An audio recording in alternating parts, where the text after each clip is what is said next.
ऐसे थे भी, लंबे चौड़े बाडी भी थी, तो अगर किसी ने शोर मचा दिया तो वो घर को हड़का देते। यादव जी पढ़ रहे हैं, कोई जो है शोर नहीं, 25-30 का बैरक होता था, बैरक में सब लोग अपनी मच्छरदानी लगा लेते थे, मच्छरदानी के अंदर ही वो टेबुल लैंप रख के आपको जिसको पढ़ना पड़े तो हड़का देते थे कि यादव जी पढ़ रहे हैं 10 बजे सो जाओ, नहीं तो कोई बात नहीं करेगा। तो वो होता है। दूसरे लोग बाद में जब उनके बाद में जब हमारा वहाँ से चंडीगढ़ आए तो उनका भी ट्रांसफर चंडीगढ़ हुआ, फिर हम दिल्ली के साथ दिल्ली में कॉटन में रहने लगे, तो उनकी मिसेज मुझसे कहती थी कि भाई साहब ये आपके दोस्त कैसे हो गए। फिर भी तो ये होती है दोस्ती, दोस्त अगर आपके लिए अच्छा है तो जरूरी नहीं कि सबके लिए अच्छा हो। दोस्त आपके लिए तो अच्छा है, तो जब आपके लिए अच्छा है तो आप उसकी अच्छाई देखिए, बुराई मत देखिए। क्लीनिनेस कल हमने ऑलरेडी डिस्कस कर लिया, क्लीनिनेस क्या होता है। दूसरा है प्रिक्योरमेंट। तो प्रिक्योरमेंट का हमने काफी डिटेल्स में डिस्कस किया है। हाँ, जो उसका सॉफ्टवेयर पार्ट्स है वो कभी आप मनीष से या इनसे सभाजी से देख के आप जो सॉफ्टवेयर पार्ट्स होता है उस पर आप नॉलेज ज्ञान प्राप्त कर सकते हैं। तीसरा था उसमें फेवरेबल कंडीशंस।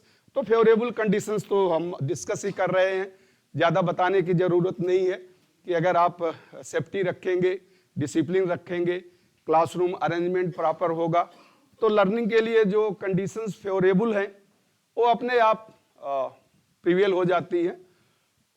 कल मैंने आपको उसके बाद चौथा पॉइंट है आपका वो डिफेक्टिव एंड कंडेम्ड मटेरियल। तो डिफेक्टिव मटेरियल्स वो होता है जिसको रिपेयर किया जा सके, बाद में उसे आप यूज करें। कंडेम्स का मतलब हुआ जो बेकार हो जाए, उसे वापस स्टोर में लौटाना होता है। तो स्टोर में लौटाने से पहले दूसरे सेक्शंस को भी वो दिखा देते हैं कि अगर कुछ यूज कर सकते हैं तो वो भी यूज कर लें, और नहीं तो फिर वो कंडेम करके उस और कंडेमनेशन का प्रोसेस कल हमने डिस्कस किया था आपसे। आजकल वो भी ऑनलाइन हो गया है कंडेमनेशन प्रोसेस भी, तो वो कंडेमनेशन का प्रोसेस भी आप कर सकते हैं। उसमें सब होता है जो होता है उसमें। कंज्यूमेबल मटेरियल्स, जैसे मैंने आपको बताया था कि कंज्यूमेबल यानी रॉ मटेरियल्स जो है, raw materials become the part of your practice या ऑपरेशन। जो कुछ भी आप कर रहे हैं, जैसे सोल्डर है, फ्लक्स है, तो जो कुछ भी आप काम में यूज करते हैं वो उस काम के साथ ही, यानी आप अगर सोल्डरिंग करेंगे तो सोल्डर जो आपने लगा दिया वो तो सोल्डरिंग के साथ चला गया। हाँ, स्टॉक में तो चढ़ता है, वो मैंने बताया ना 3 तरह के स्टोर में 3 तरह के, एक तो टी के स्टॉक होता है, एक स्टॉक कंज्यूमेबल का होता है जिसे रिटर्न करना होता है, एक स्टॉक होता है जिसको रिटर्न नहीं करना होता है। हाँ, हिसाब किताब तो आपको दिया है इसने ना, तो आप जब कंज्यूम कर लेंगे तो बस वहां पे खैर वो होता है रिटर्न, आप उसे बोलते हैं कि उसमें कि एक वो पीरियड के ऊपर होता है कि मतलब ये आइटम इस वर्कशॉप में इतने बच्चों के लिए 1 महीने या 2 महीने का है, तो 2 महीने के बाद वो स्टोर वाला ये कहता है कि इतना आइटम इनको इशू किया गया था, 2 महीने का पीरियड हो गया, ये आइटम ऑलमोस्ट खत्म हो चुका है, तो इसे स्टॉक लेजर से राइट ऑफ कर दिया जाए। वो फिर डायरेक्टर से साइन करा लेता है कि ये आइटम जो है राइट ऑफ हो गया। राइट ऑफ हो गया मतलब समाप्त हो गया। तो वो नहीं, उसको वापस नहीं, आगे यूज करेंगे, उसे वापस नहीं करना होता है। वो जो रॉ मटेरियल्स और कंज्यूमेबल्स होते हैं, कंज्यूमेबल्स में मैंने बताया ना कुछ ऐसे होते हैं कि जैसे आपके ट्रेनिंग का जो ट्रेनिंग किट्स के जो आप यूज करते हैं, या जो सीआरओ की लीड्स होती हैं, या दूसरी एसेसरीज होती हैं, जो खराब होने के बाद भी कुछ उसका प्राइस हो सकता है तो उनको रिटर्न करना पड़ता है। तो और लेकिन दूसरे होते हैं जैसे क्लीनिंग मटेरियल है, कंज्यूमेबल में क्लीनिंग मटेरियल भी आता है, उसको रिटर्न करने की जरूरत नहीं होती है, वो राइट ऑफ हो जाता है। और कुछ जो रिटर्नेबल भी हैं, जैसे सीआरओ की लीड अब गायब हो गई, हो ही जाता है, या जो आप ये ब्रेड बोर्ड यूज करते हैं, ब्रेड बोर्ड के जो लगाते हैं ये टूट जाते हैं, गायब हो जाते हैं, बहुत हो जाते हैं। तो उसके लिए जो भी इंचार्ज होता है उसके लिए एक नोट बनाता है कि due to wear and tear and use in the training, 1 साल हो गया तो ये टूट गया, अभी इसको हम रिटर्न हो गया, गायब हो गया, हम इसको वापस भी नहीं कर सकते, तो डायरेक्टर से अप्रूवल लेके वो भी राइट ऑफ कर दिया जाता है कि ठीक है 1 साल हो गया है, अब इसका कोई मतलब प्राइस भी नहीं मिलेगा अगर रिटर्न करने पर है, तो उसको राइट ऑफ कर देते हैं।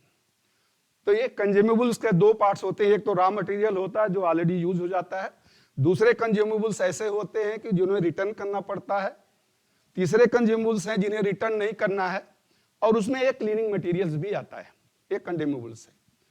इसके बाद मैंने मशीन आपको लिखाया था, तो positioning of the machine layout मैंने बताया था कि जो हेवी मशीन है, नॉर्मल मशीन्स हैं, टूल्स एंड इक्विपमेंट हैं, कपबोर्ड है, कैबिन है, सेल्फ है, लॉकर्स हैं, जितने भी हैं सिस्टमेटिकली अरेंज्ड होने चाहिए, और जो भी इक्विपमेंट्स उसमें रखा है उसका प्रॉपर रिकॉर्ड्स होना चाहिए, जिससे जब आवश्यकता हो तो वो मिल जाए।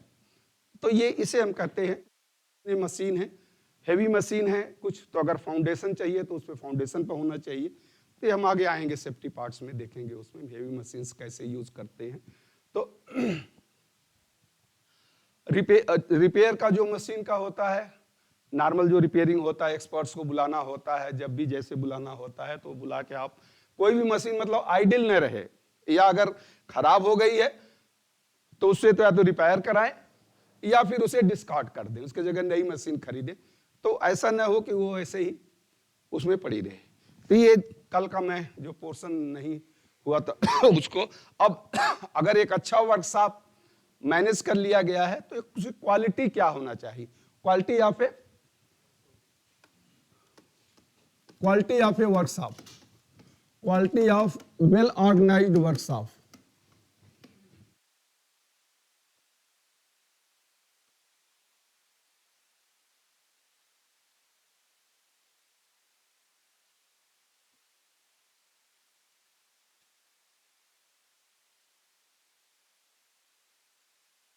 यानी पूर्ण व्यवस्थित कार्यशाला की गुणवत्ता, पूर्ण व्यवस्थित कार्यशाला की गुणवत्ता क्या होनी चाहिए, कैसे आप उसको करेंगे। तो इसमें कुछ पॉइंट्स हम लिख लेते हैं, कभी कभी आपको आ भी सकता है। Locker and self, locker and self should be used, locker and shelf should be used for storing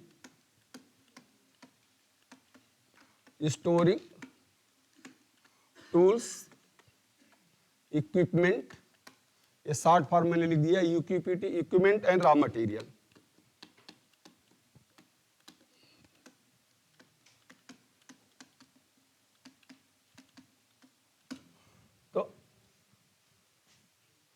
SELVES कर दें, सेल्फ का हो जाएगा, यानी छोटे छोटे जो लॉकर से या कैबिन आप कह सकते हैं। तो लॉकर और कैबिन उपकरण, औजार तथा कच्चा माल के, लॉकर्स, सेल्फ या कैबिन भी आप लिख सकते हैं। तो लॉकर और सेल्फ उपकरण, औजार तथा कच्चा माल के संग्रह के लिए उपयोग करना चाहिए। लॉकर तथा सेल्फ उपकरण, औजार व कच्चा माल के संग्रह के लिए उपयोग करना चाहिए। इसी में आप दूसरा पढ़ लें, the name type and number of item placed in locker should be displayed.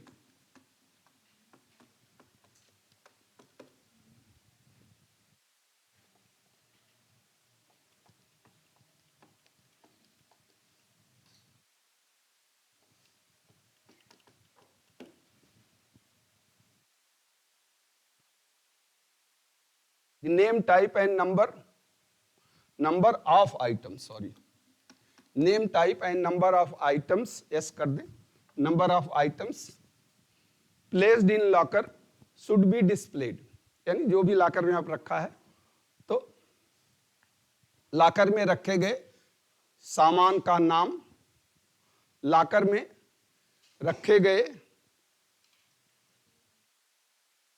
सामान का नाम, प्रकार, और संख्या अवश्य दर्शाना चाहिए। लॉकर में रखे गए सामान का नाम, प्रकार और संख्या। जिससे कुछ ढूंढना हो तो हर लॉकर को खोलना न पड़े आपको, आपको पता रहे कि इस लॉकर में क्या रखा है, इस सेल्फ में क्या रखा है, इस कैबिन में क्या रखा है। तो हाँ, उसके अनुसार वो आप नंबर रख देते हैं। चलिए, अरेंज देम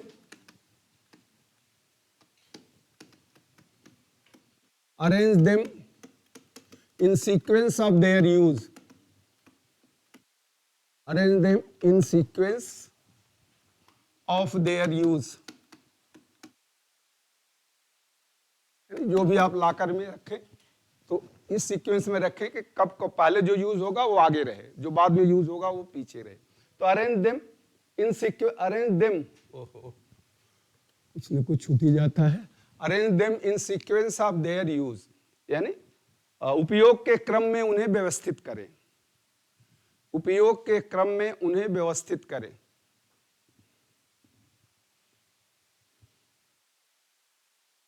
उपयोग के क्रम में उन्हें व्यवस्थित करें। Keep a record of all item. Keep a record of all item. जहां मैं आइटम लिख रहा हूं इसका मतलब वही है, tool, equipment, raw material, consumable. बार बार लिखने से मैं आइटम लिख दे रहा हूं, तो वही जो आप रखेंगे। तो कीप रिकॉर्ड्स ऑफ ऑल। मैंने कल आपको बताया था कि जहां बड़े स्टोर्स होते हैं तो जो कैबिन और लॉकर बहुत ज्यादा होते हैं, तो किस कैबिन और लॉकर में क्या रखा गया है, तो उसके लिए एक अलग से बिन कार्ड भी बनाया जाता है। स्टोर में तो होता ही है, वर्कशॉप में भी, जैसे आप कानपुर में देखें जो बड़े वर्कशॉप हैं, तो जैसे फिटर का या वेल्डर का या मशीनिस्ट के बड़े वर्कशॉप हैं, उस बहुत ज्यादा सामान उसमें रॉ मटेरियल, तो उनके लिए उसी वर्कशॉप में एक छोटा सा वो लॉकर और सेल्फ तो है ही, तो हर लॉकर और सेल्फ के लिए एक वो बिन कार्ड ऐसे रैक में रखते हैं। उसमें वो जितने भी लॉकर्स उसके नंबर लिखे रहते हैं और क्या आइटम रखा और कितना नंबर है वो बिन कार्ड में। तो जस्ट बिन कार्ड को आप देखिए, कोई आइटम आपको चाहिए, यहाँ बिन कार्ड को आप देखिए कि तो पता चल जाएगा कि जो आइटम आपको चाहिए वो किस लॉकर में या किस कैबिन में, किस सेल्फ में रखा है और कितने नंबर में है। तो फिर जाके आप उसको खोल के आप ले सकते हैं। तो इसलिए ये जरूरी होता है कि ए रिकॉर्ड ऑफ ऑल आइटम, यानी सभी सामानों का अभिलेख अवश्य रखना। सभी सामानों का अभिलेख अवश्य रखना, कि सभी सामानों का अभिलेख, रिकॉर्ड यानी अभिलेख अवश्य रखना। Essential item, essential item should be available for training. Essential item should be available for training.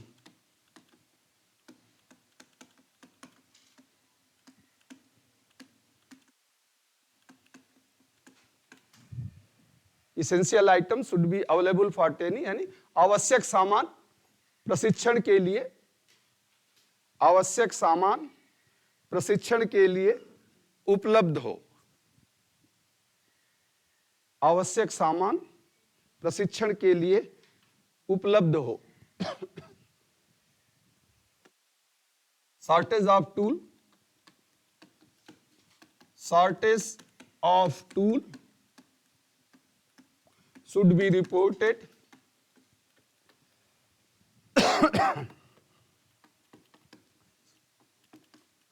should be reported quickly and correctly.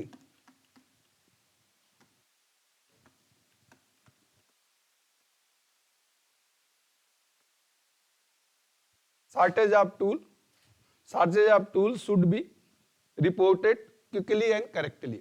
तो उपकरण की कमी को तुरंत और सही संख्या में,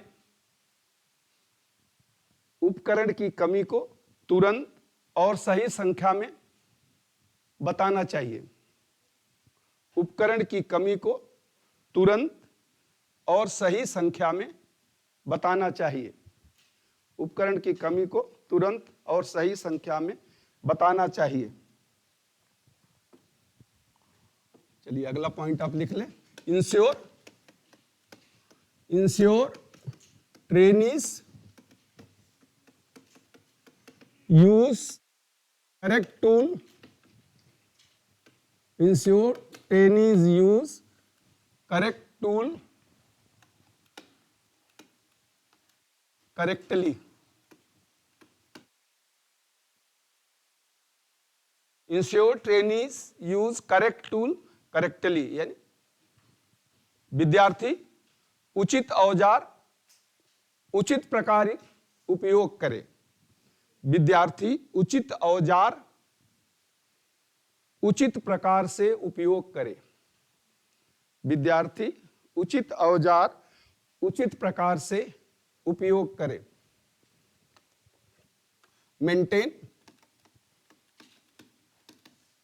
maintain the machine causing hindrance in training।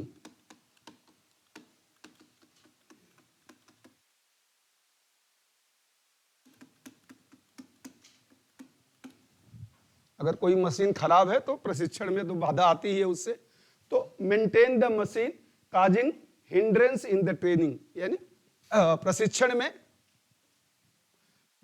में लिख लीजिए, प्रशिक्षण में व्यवधान उत्पन्न करने वाली मशीनों, प्रशिक्षण में, इसका वो कहाँ है, प्रशिक्षण में व्यवधान उत्पन्न करने वाली मशीनों को, अच्छा हाथ से ही हो जाएगा। प्रशिक्षण में व्यवधान उत्पन्न करने वाले मशीनों को मशीनों का तुरंत मरम्मत करें। प्रशिक्षण में व्यवधान उत्पन्न करने वाली मशीनों का तुरंत मरम्मत करें। मेंटेनेंस रख रखाव और मरम्मत दोनों आ जाता है, से मरम्मत रिपेयर होता है।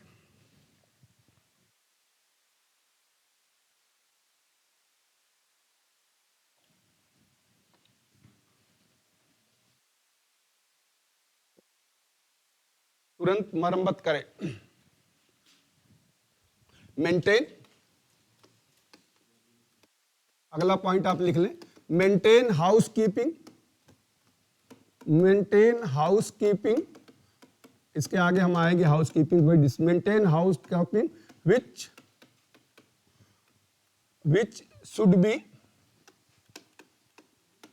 which should be reflected in workshop।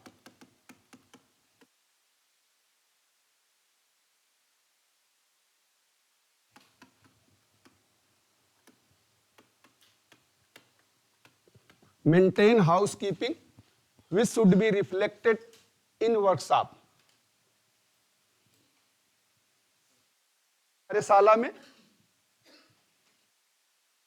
कार्यशाला में व्यवस्था बनाए रखें। कार्यशाला में सुव्यवस्था। हाउसकीपिंग का सुव्यवस्था होता है, व्यवस्था तो फिर ऑर्गेनाइजेशन हो जाएगा। तो कार्यशाला में सुव्यवस्था बनाए रखें जो दृष्टिगोचर हो, जो दिखाई दे, रिफ्लेक्टेड। तो कार्यशाला में सुव्यवस्था बनाए रखें जो दृष्टिगोचर हो। Avoid unwanted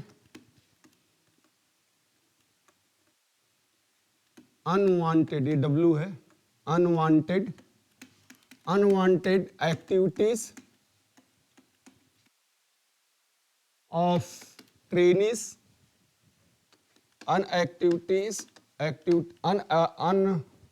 unwanted, avoid unwanted activities of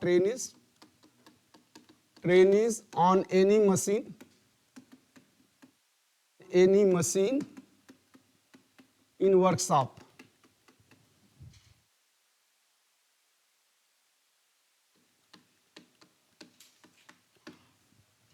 avoid unwanted activities of trainees on any machine in workshop. आदत होती है ना, कहीं भी चले जाए कुछ हो उसको टच कर देंगे, उसको छू देंगे, उसको कर देंगे, तो ह्यूमन नेचर है वो। तो इसको इंस्ट्रक्टर्स को मना करना चाहिए कि ऐसा मत करो। तो विद्यार्थियों का किसी मशीन के ऊपर, विद्यार्थियों का किसी मशीन के ऊपर कार्यशाला में अनावश्यक कार्य को, विद्यार्थियों का किसी मशीन के ऊपर कार्यशाला में अनावश्यक कार्य को तुरंत बंद कर देना चाहिए, तुरंत बंद करा देना चाहिए, तुरंत बंद करा देना चाहिए। Put safety guard, put safety guard, put safety guard when machine is not in use.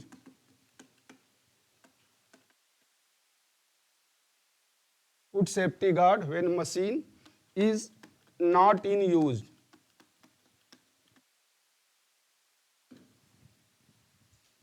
Put safety guard when machine is not in use. यानी जब मशीन कार्य न कर रही हो, जब मशीन कार्य न कर रही हो तो उसका सेफ्टी गार्ड, तो उसका सुरक्षा गार्ड अवश्य लगाएं। जब मशीन कार्य न कर रही हो, सुरक्षा कवर एक गार्ड भी होता है, कभी उसमें मशीन के ऊपर लगा रहता है, या स्विच के साथ लगा रहता है, या गियर के साथ लगा रहता है, तो उसका सुरक्षा गार्ड अवश्य लगाएं। कवर भी लगा सकते हैं, वो भी एक सुरक्षा है, कवर भी लगा सकते हैं। Fire extinguisher,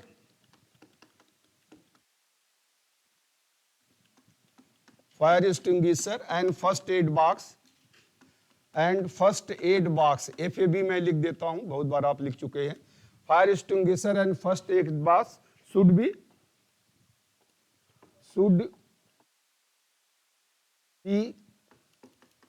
placed appropriately, should be placed appropriately.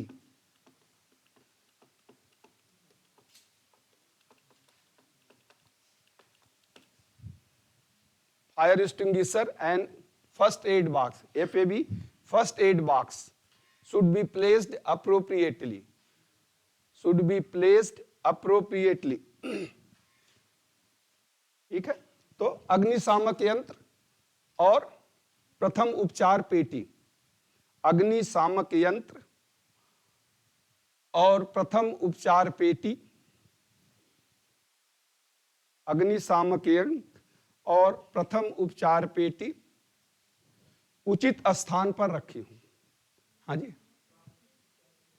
हाँ प्राथमिक भी कह सकते हैं, प्राथमिक उपचार पेटी या प्रथम उपचार पेटी जो भी है, तो उचित स्थान पर रखी हूं। प्राथमिक उपचार पेटी उचित स्थान पर रखी हूं, संख्या में भी हो और उचित स्थान पर भी हो, उसको आप देख लें।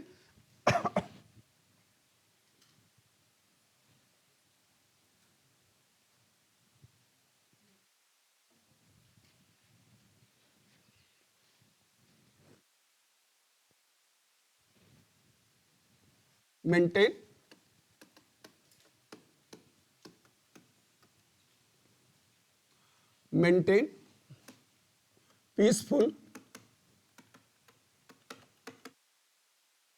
environment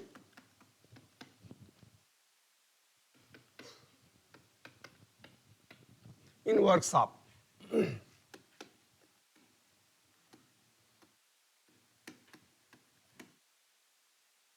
maintain peaceful environment in the workshop, ये तो सबकी जिम्मेदारी है, केवल इंस्ट्रक्टर की ही नहीं, जो भी वहां काम करे, जो भी डायरेक्टली इनडायरेक्टली वर्कशॉप से कनेक्टेड है, सबका ये दायित्व होता है। और कार्यशाला में शांतिमय वातावरण बनाए रखें, कार्यशाला में शांतिमय वातावरण बनाए रखें।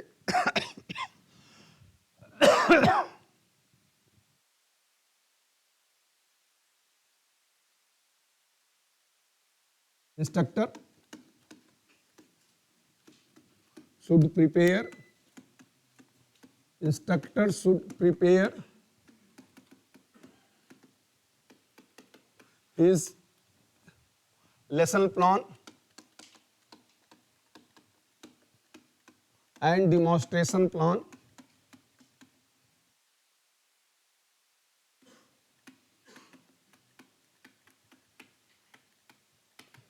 well in advance.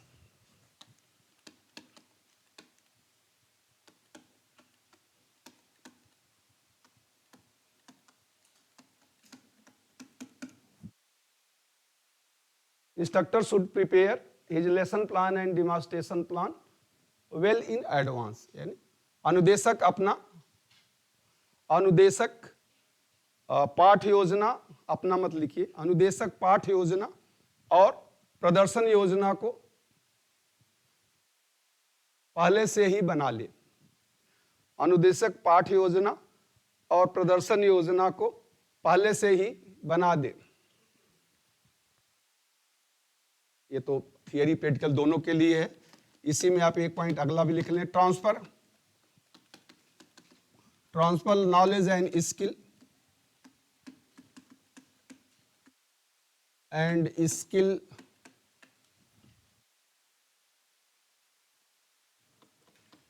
in a systematic sequence.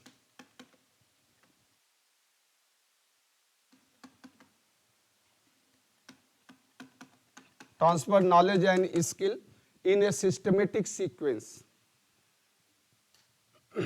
Transfer knowledge and skill in a systematic sequence. यानी ज्ञान और दक्षता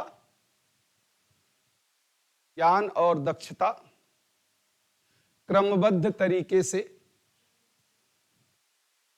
ज्ञान और दक्षता क्रमबद्ध तरीके से प्रदान करें। ज्ञान और दक्षता क्रमबद्ध तरीके से प्रदान करें। ये तो दोनों के लिए है, वर्कशॉप के लिए नहीं है, थियरी और प्रैक्टिकल दोनों के लिए है। अगला पॉइंट आप इसमें लिख लें। ये करने की कोशिश बड़े वर्कशॉप में तो खैर होता है। ट्राई टू रिपेयर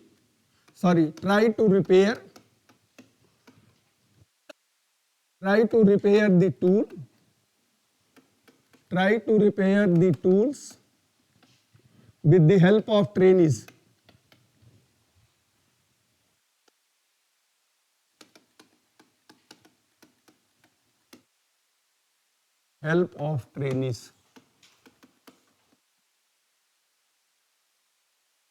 तो उससे ट्रेनिज का इंटरेस्ट बढ़ता है।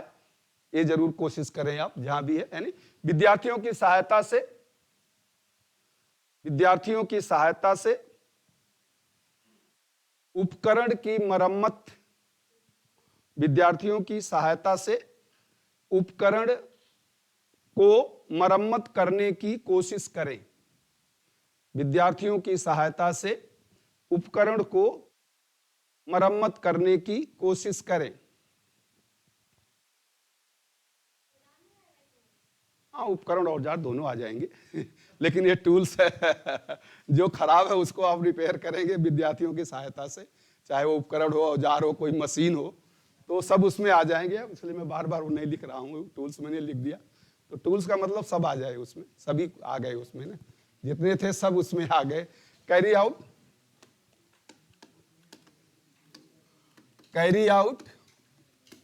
Counting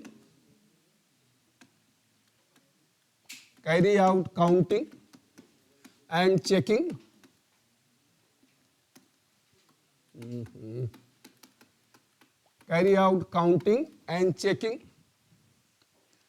of tool। अब यहां मैं टूल्स लिख रहा हूं, मतलब टूल्स का सब आ जाता है। टूल्स, हाँ, उपकरण, औजार और जो भी मशीन है सब एक्सेसरी सब आ जाता है। Tools after work to avoid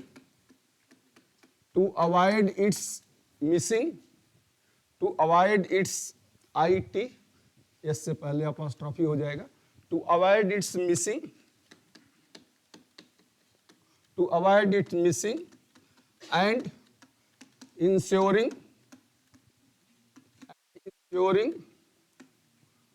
working condition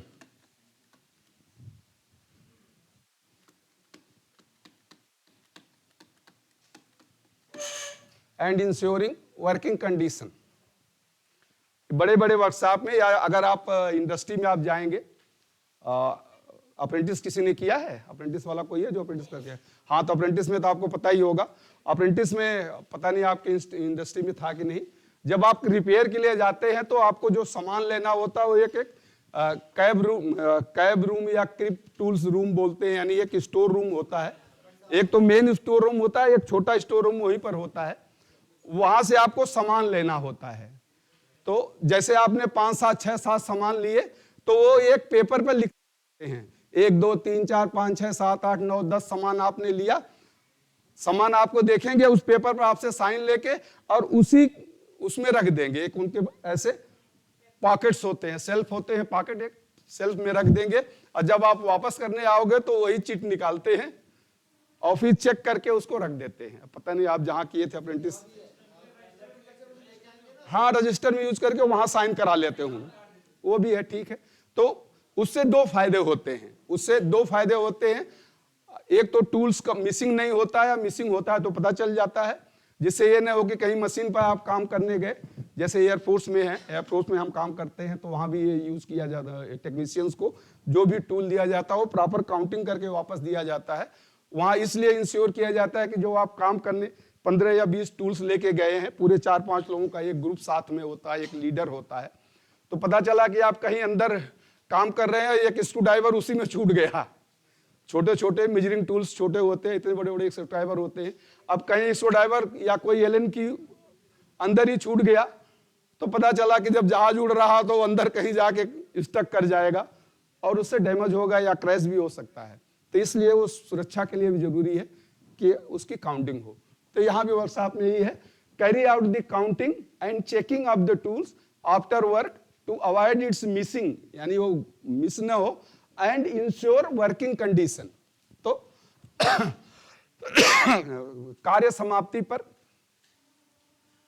कार्य समाप्ति पर दिए गए उपकरण व औजार,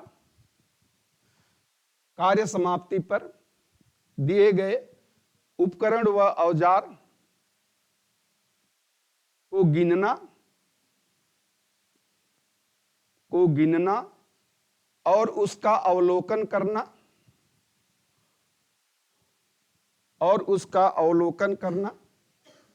जिससे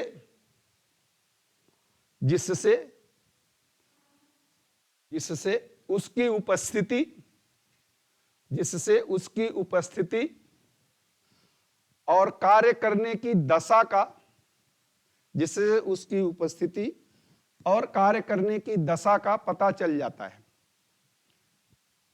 यानी कोई हैंडल टूट गया तो फिर वो आप बता देते हो भाई ये टूट गया, तो उसको वो बाहर रख देते हैं, अलग कर देते हैं, दूसरे को इशू नहीं करते हैं। वो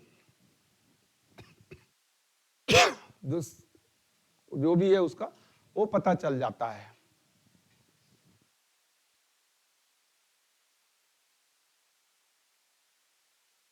Try to observe the trainees, ज्यादा हो रहा है, बस करें। Try to observe the trainees when they are practicing, ये तो खैर पहले भी मैंने लिखाया था, when they are practicing।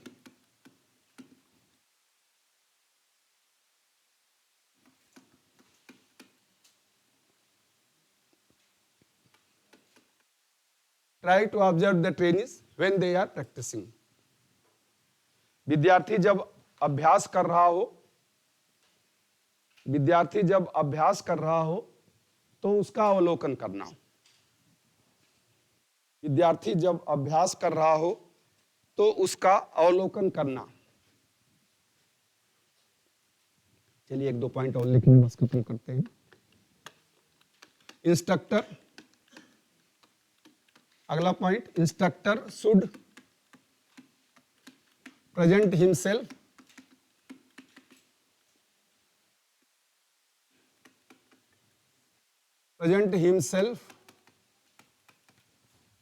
instructor should present himself ideal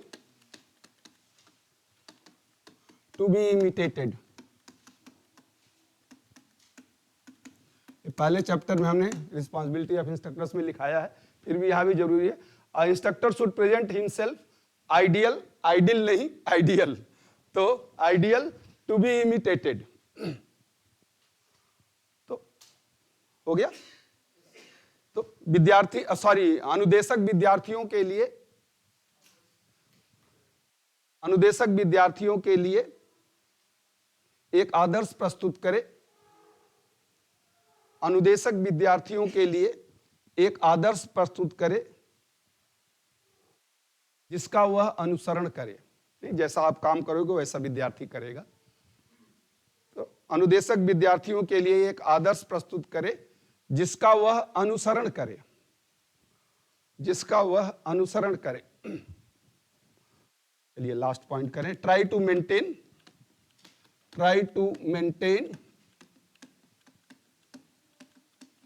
conducive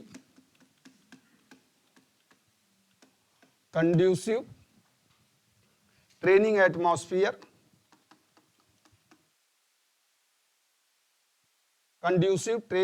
atmosphere in workshop.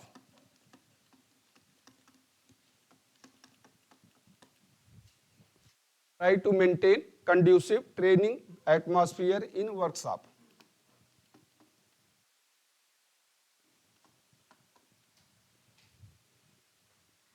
Try to maintain conducive training atmosphere in workshop, यानी कार्यशाला में प्रशिक्षण के अनुकूल वातावरण बनाए रखने की कोशिश करें। कार्यशाला में प्रशिक्षण के अनुकूल वातावरण बनाए रखने की कोशिश करें। Try to maintain conducive training atmosphere in the workshop. चलिए, अब ये वर्कशॉप का तो हो गया। अब क्लासरूम में अगर सीटिंग हो तो quality of classroom seating 2-4 point उस पर भी लिख लें, फिर हम आपके इसको खत्म करते हैं।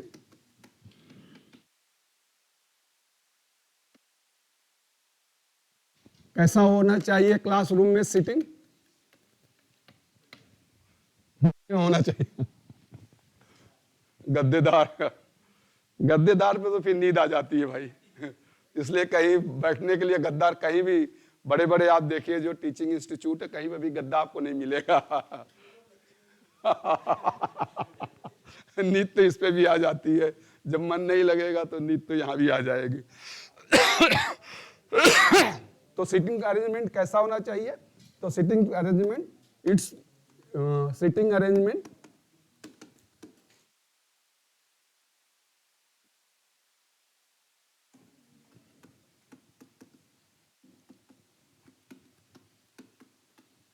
Sitting arrangement should be such that each trainee able to see board, aid,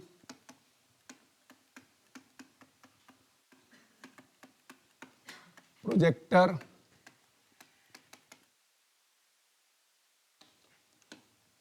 and instructor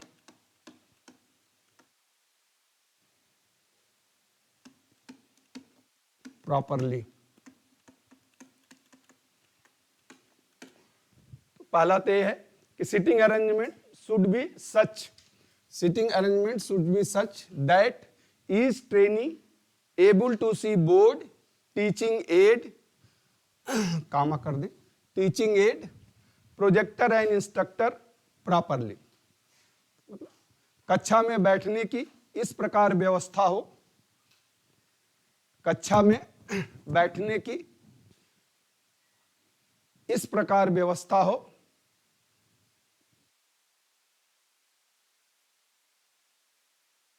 कि प्रत्येक विद्यार्थी बोर्ड, पठन सहायक सामग्री, कि प्रत्येक विद्यार्थी बोर्ड, पठन सहायक सामग्री, प्रोजेक्टर और अनुदेशक को अच्छी प्रकार देख सके। और अनुदेशक को बोर्ड, पठन सहायक सामग्री, प्रोजेक्टर और अनुदेशक को, यही समान होता है क्लास में, अनुदेशक को अच्छी प्रकार देख सके, अच्छी प्रकार देख सके। दूसरा, trainees should able to sit comfortably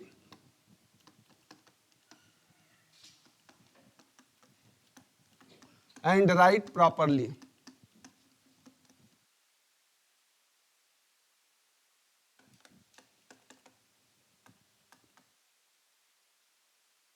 Trainees should able to sit comfortably and write properly. Trainees should able to sit comfortably and write properly. यानी प्रत्येक विद्यार्थी कक्षा में अच्छी प्रकार बैठकर अच्छी तरह लिखने में सक्षम हो। प्रत्येक विद्यार्थी कक्षा में अच्छी प्रकार बैठकर अच्छी तरह लिखने में सक्षम हो।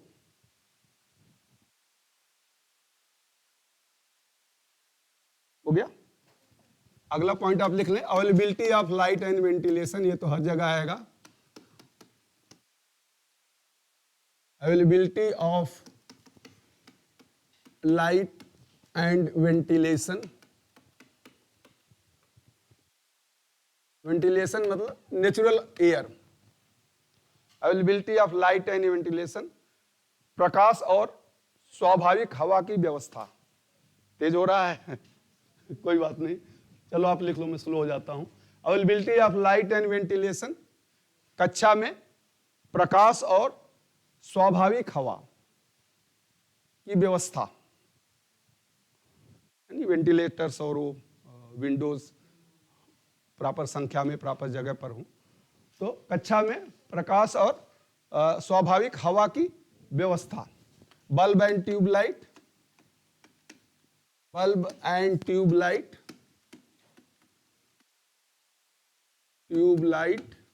should be in appropriate number,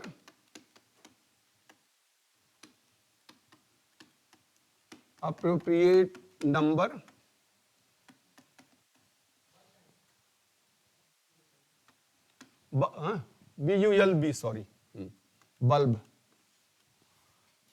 and tube light should be in appropriate number, and position.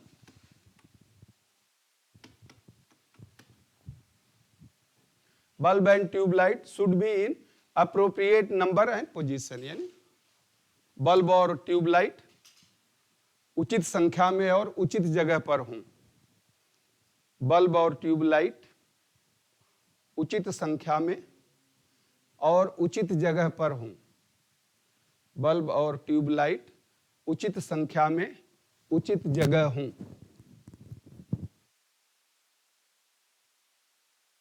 आगे आप लिख लें, the light should not fall directly on board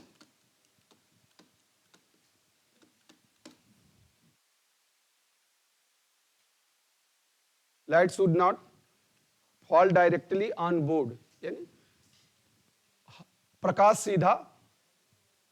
सीधा बोर्ड पे नहीं पड़ना चाहिए, जिससे ग्लेयरिंग होती है। तो प्रकाश सीधा, light should not fall directly on board to avoid glaring.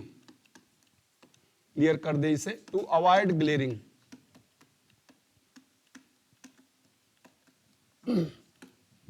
यानी ग्लेयरिंग यानी चकाचौंध। तो चकाचौंध को दूर करने के लिए या प्रकाश सीधा बोर्ड पर नहीं पड़ना चाहिए, इससे चकाचौंध नहीं होती है। अगर आपने पहले लिख लिया है तो लास्ट में उसको लिख लें, चकाचौंध नहीं होती है। The image of instructor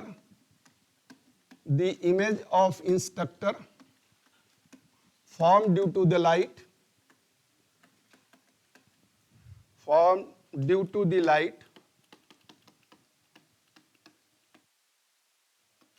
should not fall on board.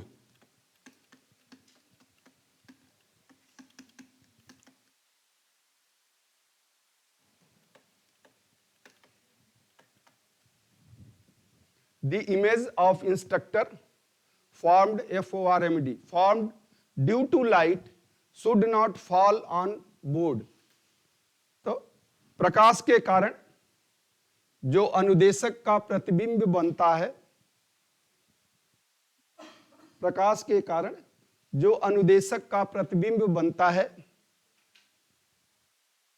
वह सीधा बोर्ड पर नहीं पड़ना चाहिए। प्रकाश के कारण जो अनुदेशक का प्रतिबिंब बनता है, परछाई, जो अनुदेशक का प्रतिबिंब या परछाई बनता है वह बोर्ड पे सीधा नहीं पड़ना चाहिए, वह बोर्ड पे सीधा नहीं पड़ना चाहिए। इसे घोस्ट इमेज कहते हैं। जो परछाई बनती है और बोर्ड पे पड़ती है तो इसे घोस्ट इमेज कहते हैं, ghost.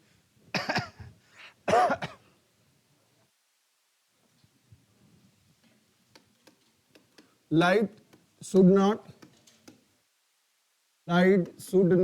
produce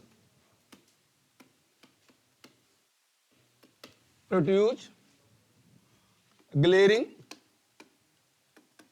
on the eye of the trainees, on the eyes of trainees.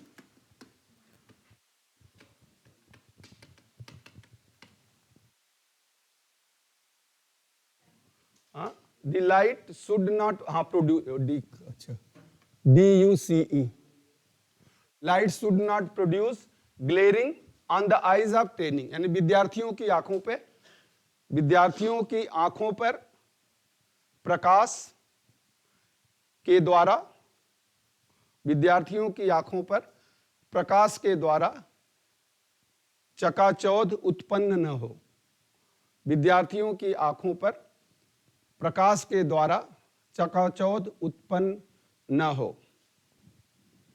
चलिए एक दो पॉइंट ऑफ लिख लें। इफ AC और कूलर और fitted, AC or cooler are fitted, then it should not obstruct the flow of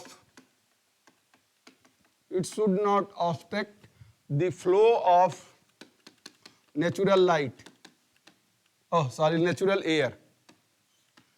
light ही चल रहा था ना ऊपर से, नेचुरल एयर।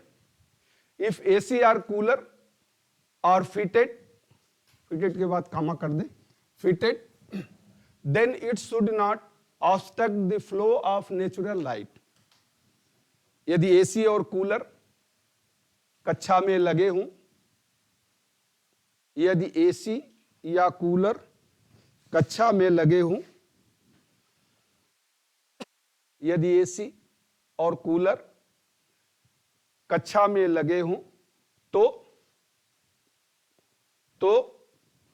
ये इनके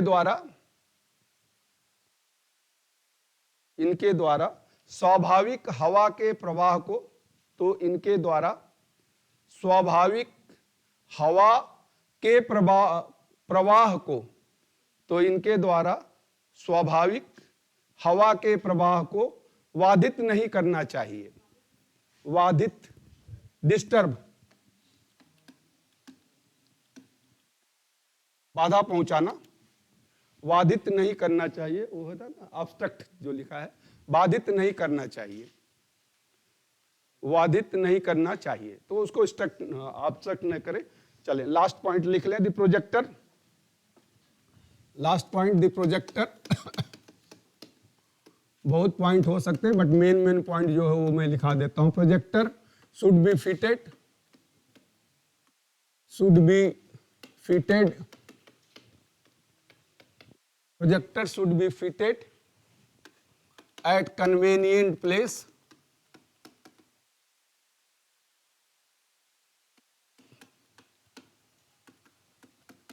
so that every trainee can see it,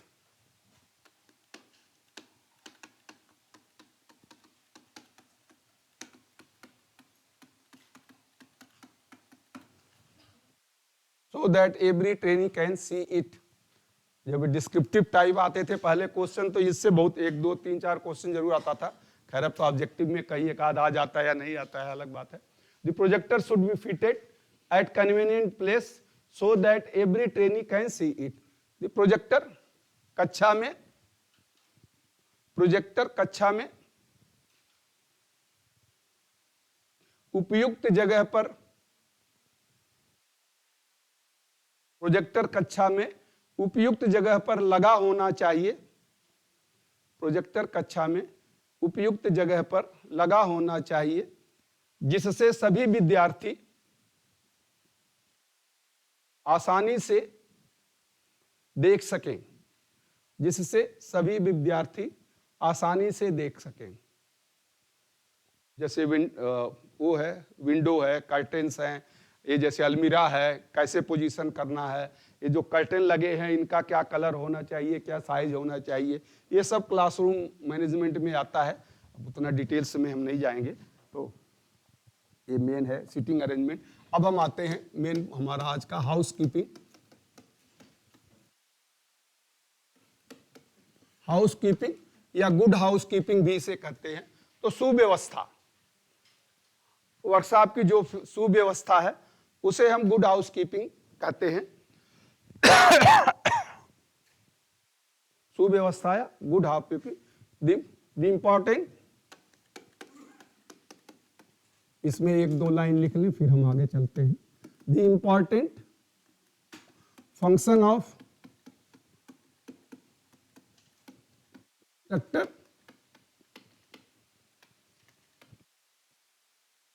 important function of instructor, instructor OR. The important function of instructor is to impart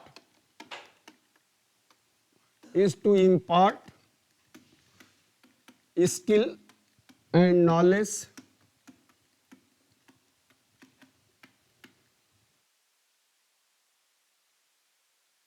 trainees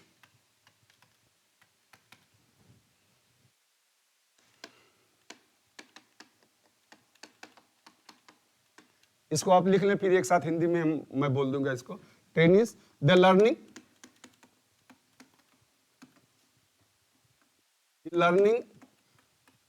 can take place, the learning can take place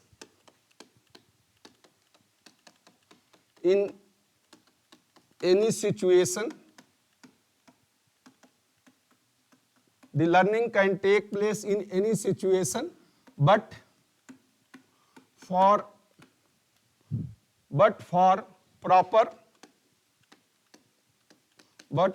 proper, precise and accelerated learning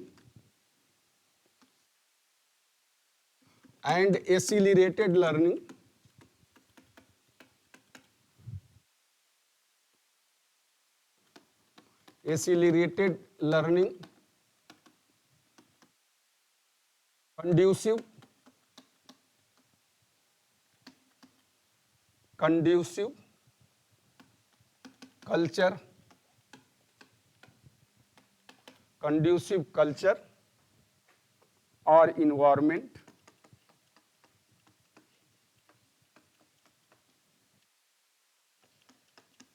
is essential।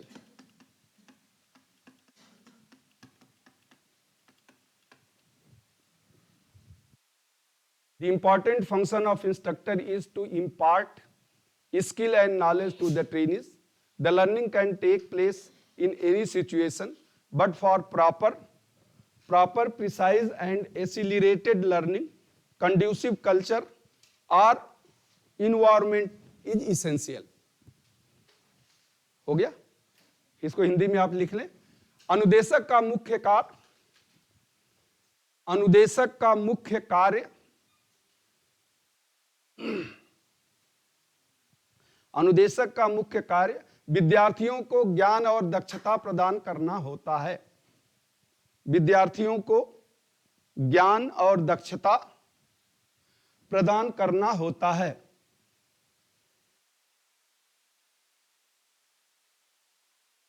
होता है, हो गया? Full stop कर दें। सीखना किसी भी परिस्थिति में संभव हो सकता है। सीखना किसी भी परिस्थिति में संभव हो सकता है।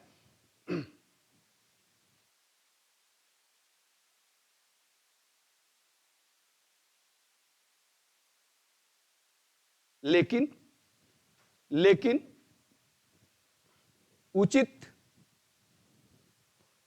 उचित सकारात्मक तथा गतिशील, लेकिन उचित सकारात्मक तथा गतिशील सीखने के लिए, गतिशील सीखने के लिए या गतिशील सीख के लिए, सीखने नहीं, तथा गतिशील सीख केवल लिखें, गतिशील सीख के लिए अनुकूल कार्य संस्कृति, गतिशील सीख के लिए अनुकूल कार्य संस्कृति या वातावरण का होना, अनुकूल कार्य संस्कृति या वातावरण का होना अति आवश्यक है। अनुकूल संस्कृति या वातावरण का होना अति आवश्यक है। तो सीखना तो कहीं भी संभव हो सकता है, लेकिन सुचारू रूप से जो सीखने के लिए अनुकूल परिस्थितियां हैं, अगर वो हैं तो सीखना ऑटोमेटिकली, जो सीखना होगा वो एक्सीलरेटेड होगा। पैरा चेंज करके आप लिख लें, to create conducive environment, to create conducive environment essential for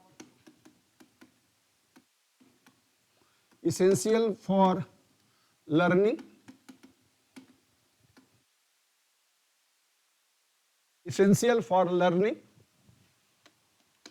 the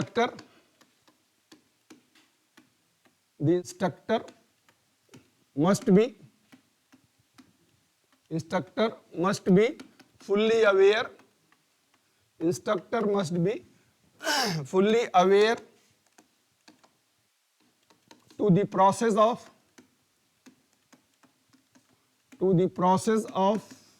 good housekeeping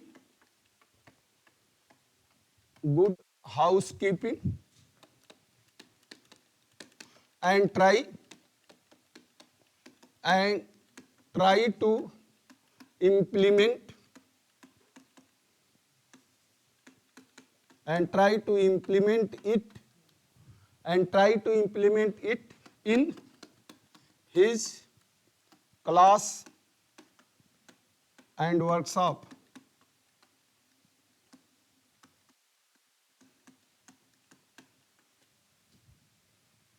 actually housekeeping की परिभाषा है to create conducive environment, essential, TIAL, essential to create conducive environment, essential for learning. The instructor must be fully aware to process of good housekeeping and try to implement it in his class and workshop. हो गया? हिंदी में आप लिख लें, सीखने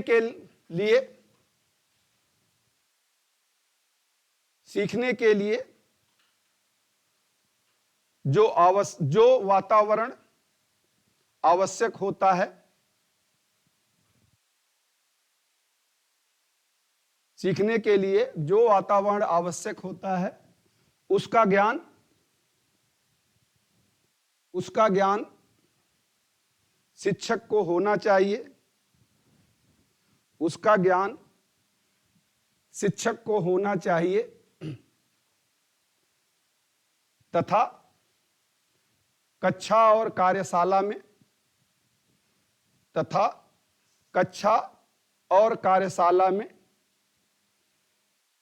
इसे प्राप्त करने के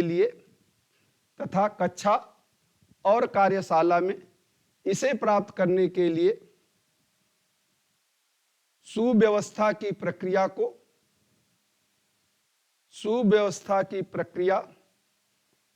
को अच्छी तरह उपयोग करना चाहिए।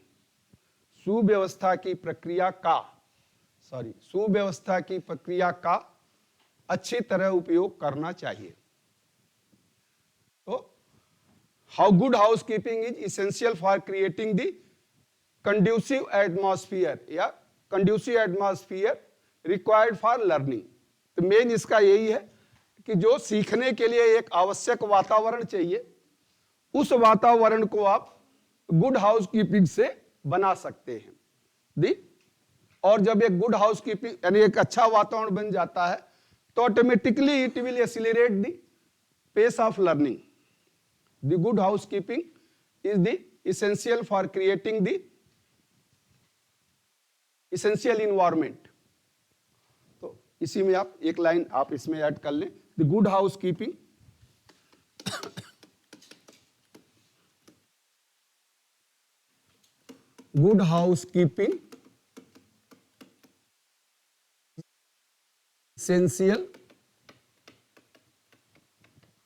is essential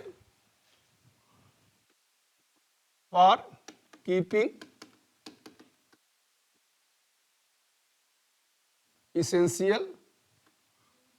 keeping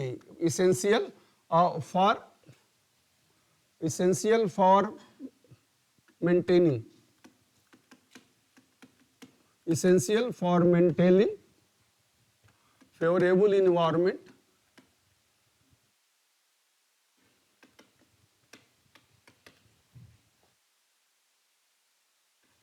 यहां से निकाल favourable environment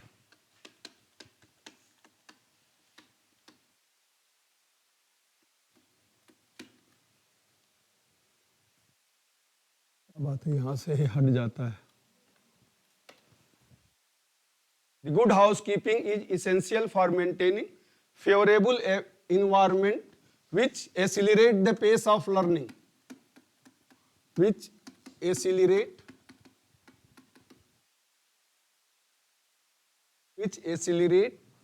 the pace of learning।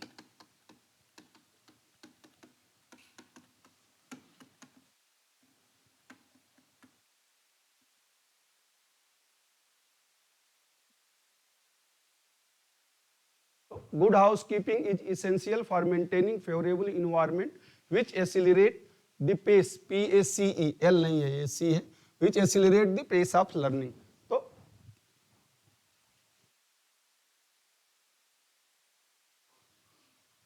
एक सीखने के लिए उचित वातावरण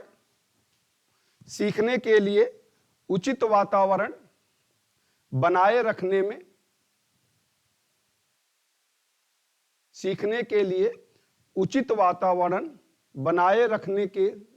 रखने में सुव्यवस्था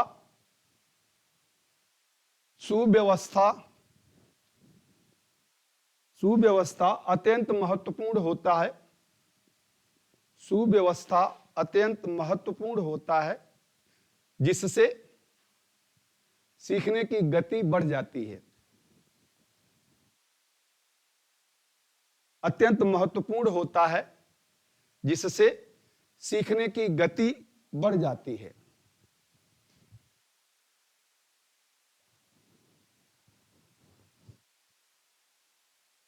इसी में आप आगे लिख ले, the safety and health safety and health of all person associated with the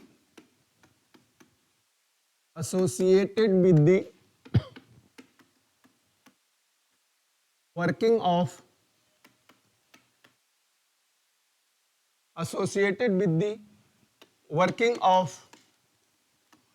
workshop depends on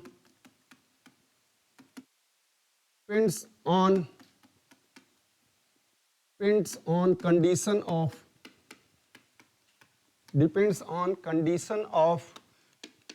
prevailing housekeeping.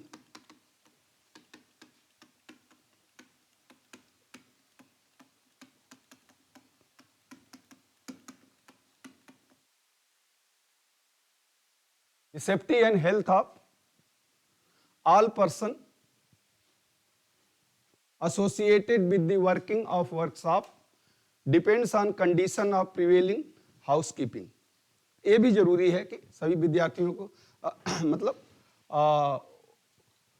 Workshop में कार्य करने वाले, हिंदी में आप लिख लें, वर्कशॉप में कार्यशाला में कार्य करने वाले सभी व्यक्तियों, उसमें अनुदेशक भी हैं, ट्रेनीज भी हैं, और भी जो लोग हैं वहां कार्यशाला में कार्य करने वाले सभी व्यक्तियों की सुरक्षा और स्वास्थ्य,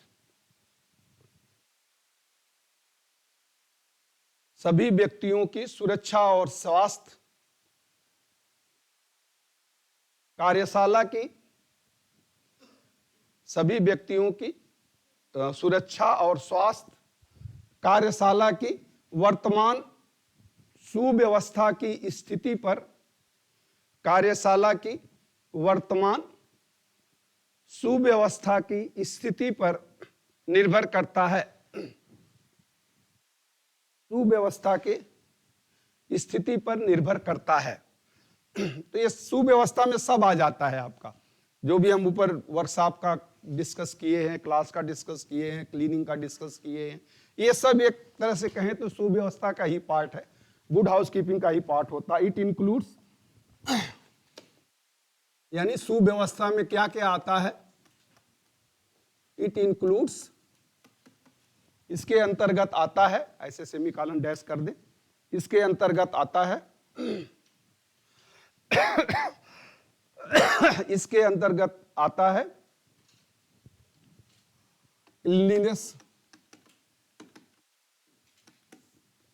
क्लीनलीनेस, रिपेयर एंड मेंटेनेंस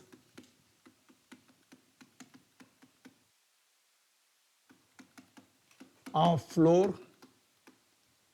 यानी वर्कशॉप और क्लासरूम का फ्लोर जो है, repair and maintenance of floor, पहले लिख लें, हिंदी में बता देता हूं,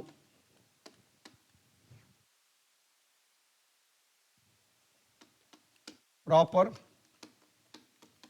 positioning of machine,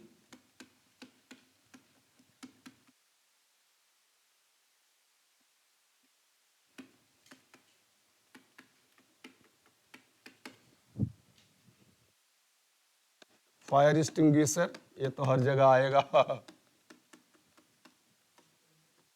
fire extinguisher and first aid box,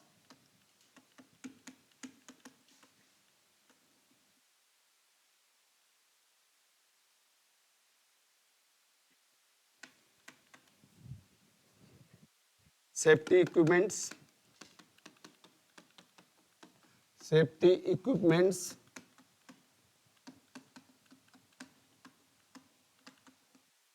accessories, ACC, accessories, safety equipment and accessories, last में यस है, safety equipment and accessories,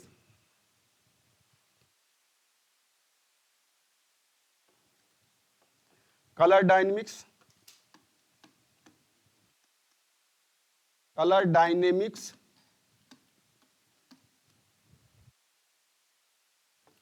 gangways and alleys,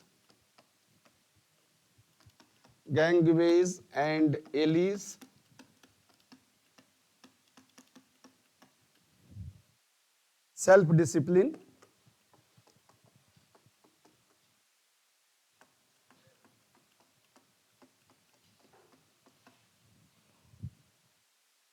self discipline,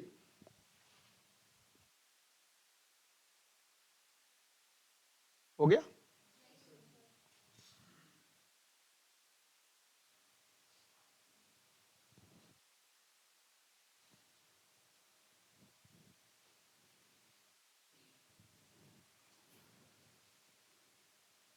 self discipline last है। गैंगवेज एंड एलिज 7वां और 8वां है self discipline. Self ठीक हो गया। हिंदी आप इसकी लिख लें। क्लीनलीनेस का एलिमेंट बताया ही था। क्लीननेस यानी स्वच्छता, स्वच्छता पहले का स्वच्छता, और फ्लोर यानी फर्श, फर्श का मरम्मत और रख रखाव, फर्श का मरम्मत और रख रखाव दूसरा, चाहे वो कहीं का हो, वर्कशॉप का हो, क्लासरूम का हो, जहां भी काम कर रहे हो, तो फर्श का मरम्मत और रख रखाव। प्रॉपर पोजिशनिंग ऑफ मशीन यानी मशीनों का उचित जगह पे रखना, मशीनों को उचित जगह पे रखना, मशीनों को उचित जगह पे रखना। Fire extinguisher and first aid box, ये तो है ही। अग्निशामक यंत्र और प्राथमिक उपचार पेटी, अग्निशामक यंत्र और प्राथमिक उपचार पेटी जो हर जगह होना ही चाहिए और होता भी है। और सेफ्टी इक्विपमेंट्स दूसरे और जो ट्रेड से संबंधित सुरक्षा के हैं, जैसे वेल्डर्स में होते हैं या दूसरे ट्रेड्स में होते हैं, तो सुरक्षा के उपकरण और उनके सहायक भाग, सुरक्षा के उपकरण और उनके सहायक भाग, एसेसरीज, सहायक भाग जो उसके साथ लगे हों। कलर डायनेमिक्स, रंगों की गतिशीलता, रंगों की गतिशीलता, गतिशीलता नहीं कोई नहीं, रंगों की गतिशीलता, जुकाम हुआ है थोड़ा, चलता रहता है। रंगों की गतिशीलता, कलर डायनेमिक्स। गैंगवेज एंड एलिज यानी चौड़ा और सकरा रास्ता, कार्यशाला में चौड़ा व सकरा रास्ता, कार्यशाला में चौड़ा व सकरा रास्ता।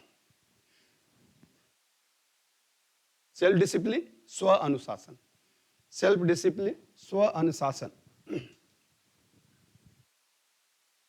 मिटा दें।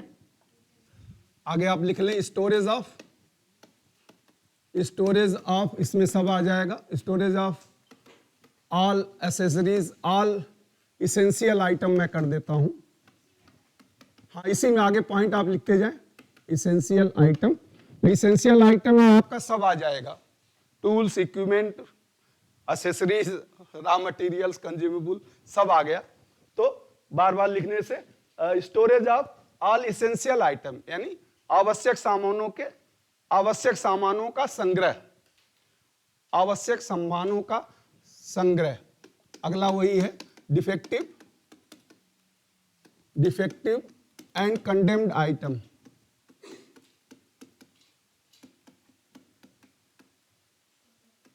defective and condemned item, defective and condemned item, sequence of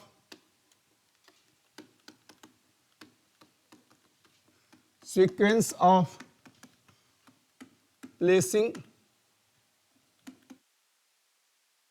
various item, sequence of placing various item in workshop,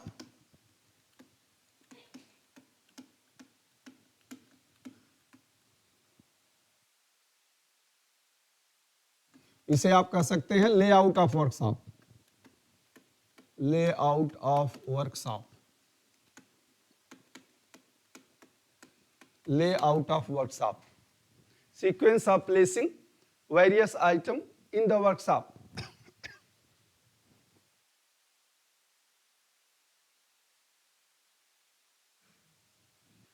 हो गया। हिंदी तो लिखी साथ में लिख रहे हैं इसका ना, किसका रह गया? डिफेक्टिव मतलब वो जो रिपेयर यानी जैसे मरम्मत और बेकार आइटम, मरम्मत करने वाले व बेकार सामान, मरम्मत करने वाले व बेकार सामान। और कार्यशाला में सभी सामानों की क्रमबद्ध व्यवस्था। कार्यशाला में इसका जो है यानी लेआउट ऑफ वर्कशॉप, जो मैंने पहले आपको बताया था, कार्यशाला में सभी सामानों की क्रमबद्ध व्यवस्था, कार्यशाला में सभी सामानों की क्रमबद्ध व्यवस्था। Concept of 5S, concept of 5S, workshop safety. Concept of 5S यानी 5S की अभिधारणा, कंसेप्ट ऑफ 5S की अभिधारणा, 5S की अभिधारणा। वर्कशॉप सेफ्टी यानी वर्कशॉप की सुरक्षा। क्या थोड़ा सा डिस्कस करेंगे इसमें कि वर्कशॉप की सुरक्षा के लिए क्या क्या करना चाहिए। प्रोविजन ऑफ लाइट, ये तो पहले भी आया है। Provision of light and ventilation,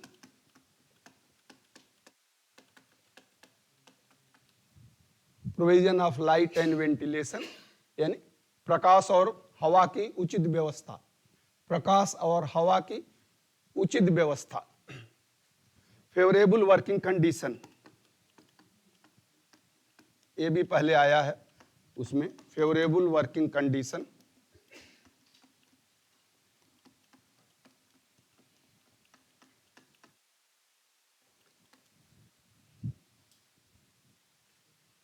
favourable working condition यानी अनुकूल कार्य करने की अनुकूल कार्य करने की परिस्थितियां, अनुकूल कार्य परिस्थिति, अनुकूल कार्य परिस्थिति। फेवरेबल वर्किंग कंडीशन यानी अनुकूल कार्य परिस्थिति, अनुकूल कार्य परिस्थिति। और हाउसकीपिंग का जो मेन है, will power to accomplish the task.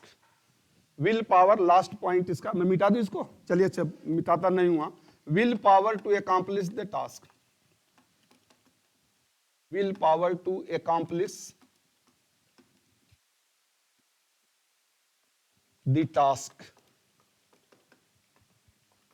Housekeeping में इतना आता है, will power to accomplish the task, कार्य को पूरा करने की इच्छा शक्ति। कार्य को, एक वातावरण आपको अच्छा मिलेगा तो जो भी कार्य आपको दिया जाएगा आप उसे पूरा करने की कोशिश करेंगे, यह होता ही है।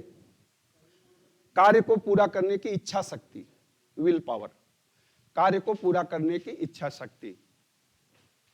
ये हाउसकीपिंग के पार्ट्स हैं। कभी कभी आपके ऑब्जेक्टिव में भी आता है, अगर इसमें से कोई आ जाएगा कि ये पार्ट है कि नहीं, तो वहां आपको यूजफुल होगा। बट अब काफी कुछ हमने पहले डिस्कस भी कर लिया है, जैसे क्लीनलीनेस तो हमने पहले ही डिस्कस कर लिया है, क्या क्लीनलीनेस होता है। फेवरेबल एटमॉस्फेयर क्या होता है, storage of the item store में या फिर वर्कशॉप में, यानी layout of the workshop, sequential placing of the machine, ये सब हमने जो डिस्कस कर लिया है, काफी पार्ट इसमें डिस्कस कर लिया है। इसमें हम 3 पार्ट मेन जो है वो डिस्कस करेंगे, वो colour dynamics, workshop safety and self discipline. इसमें 3 जो मेन है वो आगे, और अगर कहीं पर कंसेप्ट ऑफ 5S भी आगे हम देखेंगे, थोड़ा सा डिस्कस उसको भी करेंगे। तो कंसेप्ट ऑफ 5S भी डिस्कस हम करेंगे, और क्वालिटी कंट्रोल्स का भी 1-2 पॉइंट्स इसमें हम टच करने की कोशिश करेंगे। तो ये आपका ऑलमोस्ट ये पूरा हो जाएगा, तो ये चैप्टर भी पूरा हो जाएगा। तो चलिए हम शुरू करें आगे। कलर डायनेमिक्स, उसके ऊपर कोई अगर डाउट है, कुछ पूछना है आपको, कोई पॉइंट्स तो आप पूछ लेंगे, वो तो मैंने पहले बताया भी है, फिर भी स्टोरेज है और जो ऊपर मैंने बताया है उसके सीक्वेंस है, फेवरेबल कंडीशंस है, क्लीनिनेस है, प्लेसिंग ऑफ द मशीन है, तो उसमें तो कोई डाउट नहीं हो। कलर डायनेमिक्स एक इंपॉर्टेंट चैप्टर है, इंपॉर्टेंट पार्ट्स है, इससे क्वेश्चन भी आते हैं और जानना भी चाहिए आपको कलर डायनेमिक्स क्या होता है। तो इसमें 1-2 पॉइंट आप लिख लें। क्लीनलीनेस, कलर डायनेमिक्स, रंगों की गतिशीलता, हिंदी में इसे कहते हैं रंगों की गतिशीलता, colour dynamics. Cleanliness, safety, security,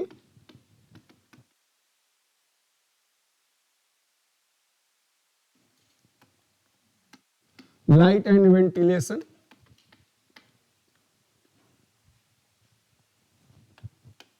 light and ventilation is essential for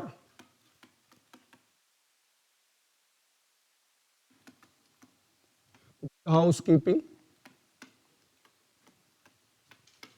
is, हाँ, अरे कोई बात नहीं यार कोई बात नहीं, जरूरी थोड़ा ना है कि आप डेली गुड हाउस कीपिंग, हम तो शुरू हो जाते हैं तो फिर पता भी नहीं चलता है।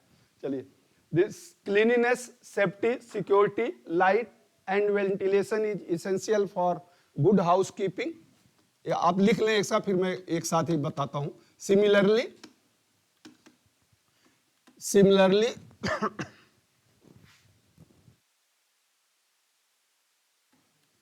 गुड हाउस कीपिंग के बाद full stop, similarly attractive, good housing हो गया गुड हाउस कीपिंग कर दीजिए इसको। अच्छा, गुड हाउस उधर कीपिंग होना चाहिए था, सॉरी यार, जल्दी जल्दी लिखने में। Good housekeeping. चलिए, similarly attractive and decorative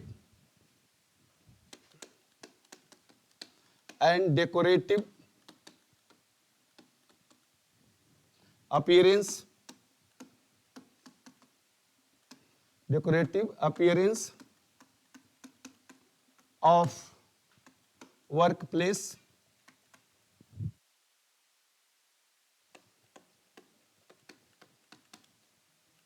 is essential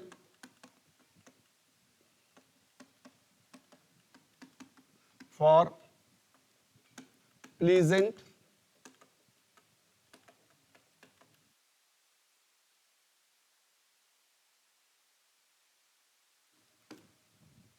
Similarly, attractive and decorative appearance of workplace is essential for pleasant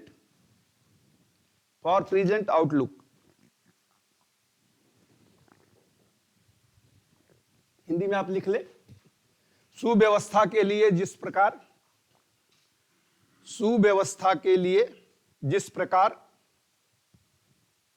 स्वच्छता, सुरक्षा, सुव्यवस्था के लिए जिस प्रकार स्वच्छता, सुरक्षा, प्रकाश और हवा आवश्यक है, सुव्यवस्था के लिए जिस प्रकार सुरक्षा, स्वच्छता, प्रकाश और हवा आवश्यक है, उसी प्रकार कार्यस्थल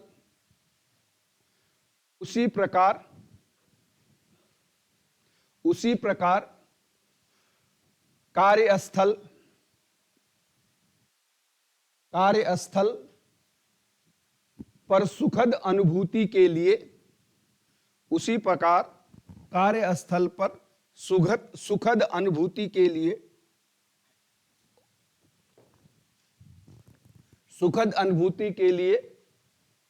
उसका आकर्षक व सजावट युक्त होना आवश्यक है, उसका आकर्षक व सजावट युक्त होना आवश्यक है।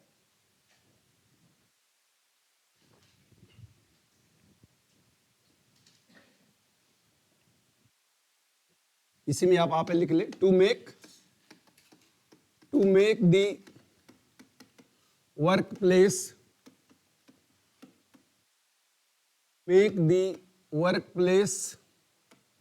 attractive,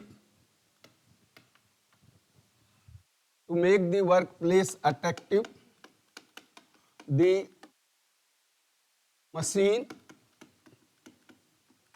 and other physical facilities, machine and other physical facilities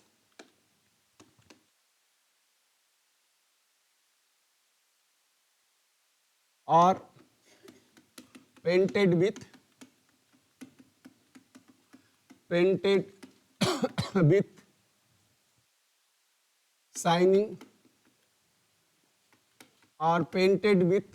shining color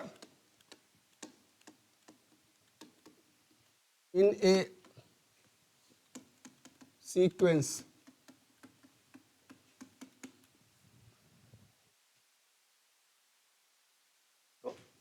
To make the workplace attractive, the machine and other physical facilities are painted with shining color in a sequence. यानी कार्यस्थल को आकर्षक बनाने के लिए, कार्यस्थल को आकर्षक बनाने के लिए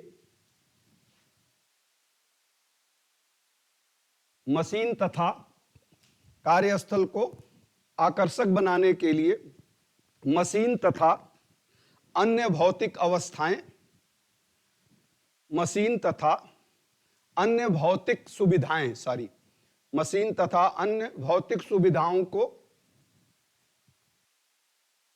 मशीन तथा अन्य भौतिक सुविधाओं को एक क्रमबद्ध तरीके से चमकीले रंगों से, एक क्रमबद्ध तरीके से चमकीले रंगों से रंगा जाता है,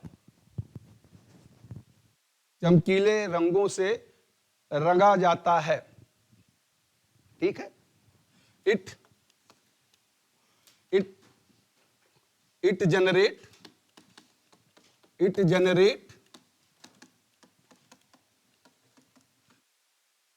sense of supportiveness.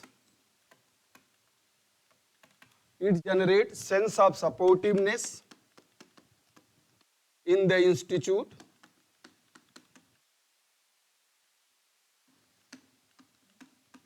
It generates sense of supportiveness in the institute, especially the classroom,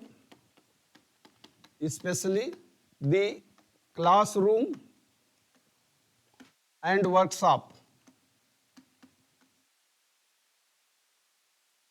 It generates a sense of supportiveness in the institute, especially the classroom and workshop.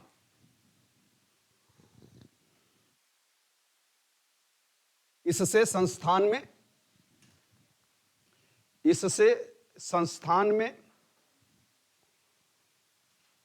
विशेष रूप से कक्षा और कार्यशाला में, इससे संस्थान में विशेष रूप से कक्षा और कार्यशाला में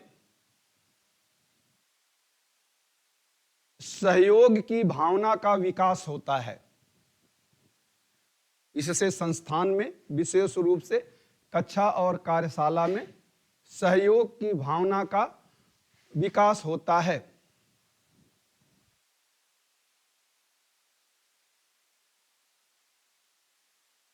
हो गया। इसी में आप आगे लिख लें, the appeasing appearance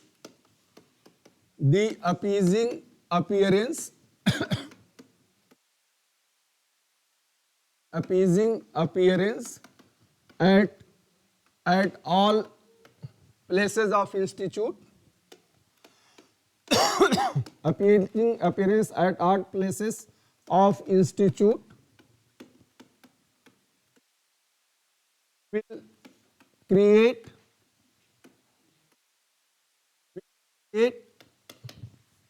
will create a feeling of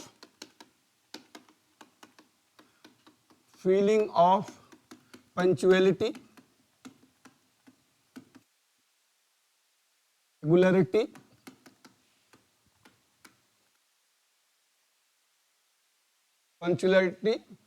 regularity, security, and and awareness.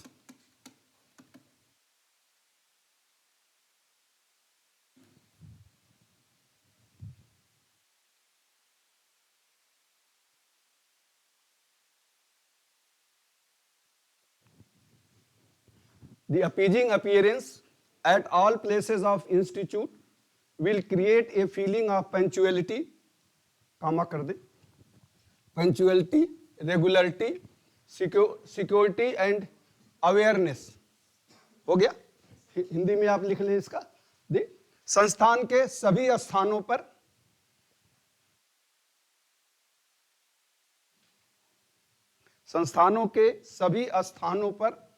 आकर्षक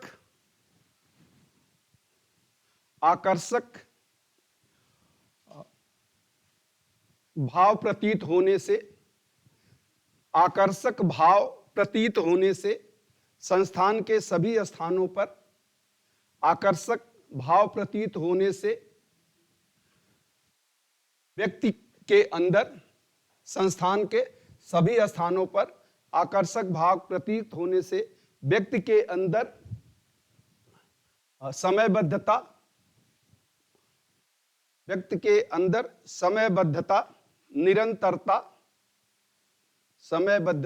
निरंतरता, सुरक्षा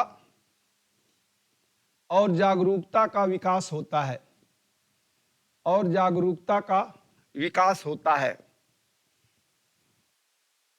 तो सब कुछ अगर अच्छा लगता है तो आपको लगेगा चलो और अच्छा काम करते हैं, समय से आते हैं, समय से जाते हैं, तो जागरूकता का विकास होता है. ठीक है. टू क्रिएट, पैरा चेंज करके लिख लें, to create aesthetic environment, to create aesthetic environment with proper combination of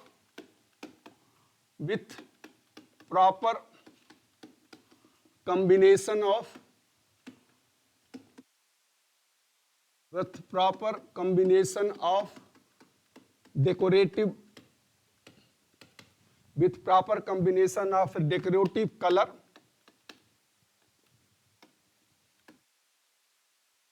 decorative color is known as color dynamics.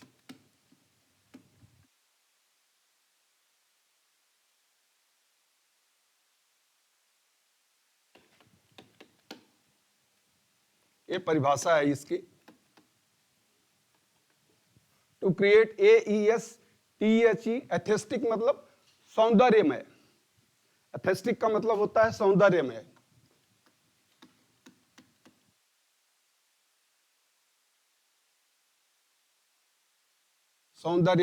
ये एस्थेटिक जो AESTHETIC, एस्थेटिक यानी सौंदर्यमय.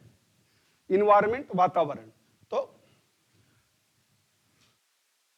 सजावटी रंगों का, हिंदी में लिख लिया, सजावटी रंगों का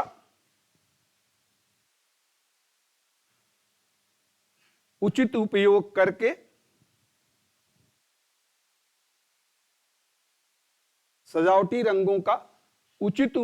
करके सौंदर्यमय वातावरण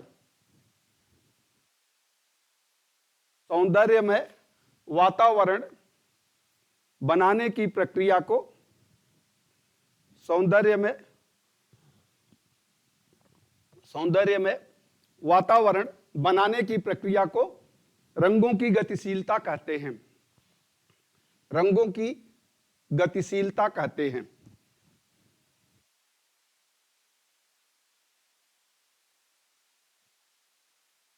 इसी को आप पैरा चेंज करके लिख सकते हैं. ये तो डिफिनीशन एक तरह से हो गया.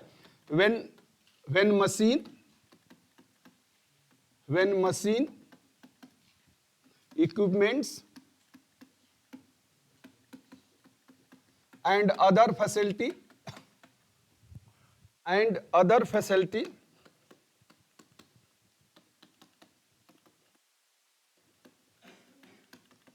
are painted with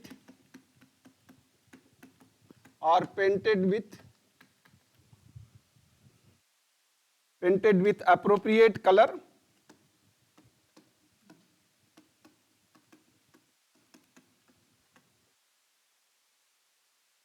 then it generate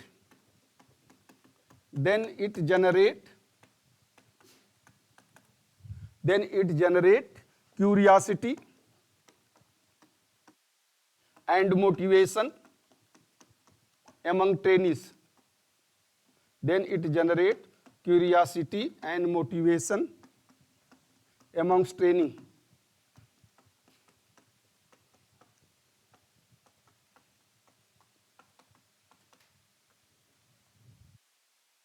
When machine equipments and other facilities are painted with appropriate color, color के बाद कामा कर दें, then it generate curiosity and motivation, a T है, MOTI, motivation among trainees. हो गया? हिंदी में आप लिख लें, जब उपकरण औजार मशीन, जब उपकरण औजार मशीन तथा अन्य सुविधाओं को, जब उपकरण औजार मशीन तथा अन्य सुविधाओं को यथोचित रंगों से, यथोचित या उपयुक्त कर दें, उपयुक्त रंगों से रंगा जाता है, उपयुक्त रंगों से रंगा जाता है, उपयुक्त रंगों से रंगा जाता है, तो यह विद्यार्थी के अंदर उत्सुकता, तो यह विद्यार्थी के अंदर उत्सुकता और प्रेरणा जगाती है, तो यह विद्यार्थी के अंदर उत्सुकता और प्रेरणा जगाती है। इसी में आप बस एक दो लाइन और लिख लें, दी प्रोडक्शन, इसका एडवांटेज भी है, the production efficiency,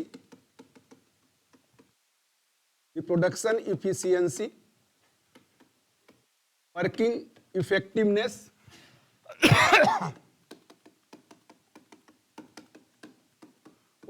effectiveness, moral thinking,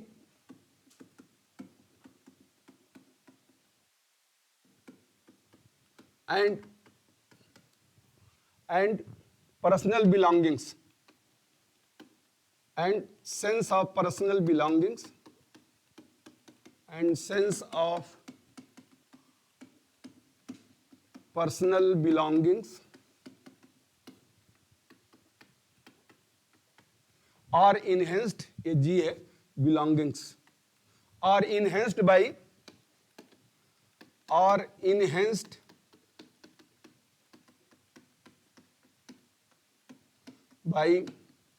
color dynamics.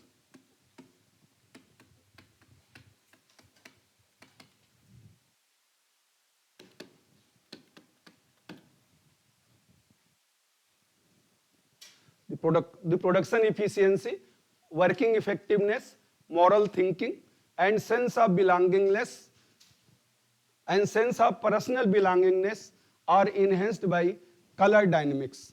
तो रंगों की गतिशीलता का उपयोग करने से, रंगों की गतिशीलता का उपयोग करने से, रंगों की गतिशीलता का उपयोग करने से उत्पादन क्षमता, कार्य की प्रभावशीलता, उत्पादन क्षमता, कामा कर देंगे, उत्पादन क्षमता, कामा कार्य की प्रभावशीलता, कामा नैतिक सोच और व्यक्तिगत अपनत्व की भावना, और व्यक्तिगत अपनत्व की भावना का विकास होता है या बढ़ जाती है, सारी व्यक्तिगत अपनत्व की भावना बढ़ जाती है। व्यक्तिगत अपनत्व की भावना, यानी बिलोंगिंगनेस। जैसे आपका सामान है उसका आप केयर ज्यादा करेंगे, बट गवर्नमेंट का सामान होता है भीग रहा है पानी में तो चलने कोई केयर नहीं करता है। कोई चेयर अगर बाहर पानी में भीग रही है घर में, तो आप भीग के दौड़ के जाओगे और ला के उसको अपने आप कमरे में रख दोगे। लेकिन यहाँ आप हॉस्टल में खड़े हैं और बाहर कुछ भीग रहा है, ठीक है यार, वो आएगा अटेंडेंट उठाएगा, जिसका काम है उठाएगा, ये मेरा काम थोड़ा ना है कि मैं चेयर उठाऊं। तो लेकिन जहां पर एक कलर डायनेमिक्स होती है, सब कुछ सुव्यवस्था रहेगा, अच्छा जहां साफ सुथरा रहता है, तो वहां आपको भी लगता है यार एक पेपर का टुकड़ा आप देखते हैं उधर बड़ा साफ है, चलो यार पॉकेट में रख देता हूं, कहीं और फेंक दूंगा। और जहां गंदगी होती है चलते समय ही रोड पे वहीं पे फेंक देते हैं। तो ठीक है, यहाँ नहीं है, बट तो विदेशों में तो आपने अगर फेंक दिया तो सीसीटीवी कैमरा लगा है, वो पकड़ लेंगे आपको, तुरंत आपको कुछ न कुछ वो फाइन कर देंगे। चलो इंडिया में तो इतना छूट है तो नहीं है, यहाँ पे तो आप जैसे भी चाहें, जहां भी चाहें खाए गुटखा और थूक दिया तो कोई फर्क नहीं पड़ता। चले, तो ये है कलर डायनेमिक्स तो का है। इसके कुछ एडवांटेज क्या है, एक दो point advantage of colour dynamics.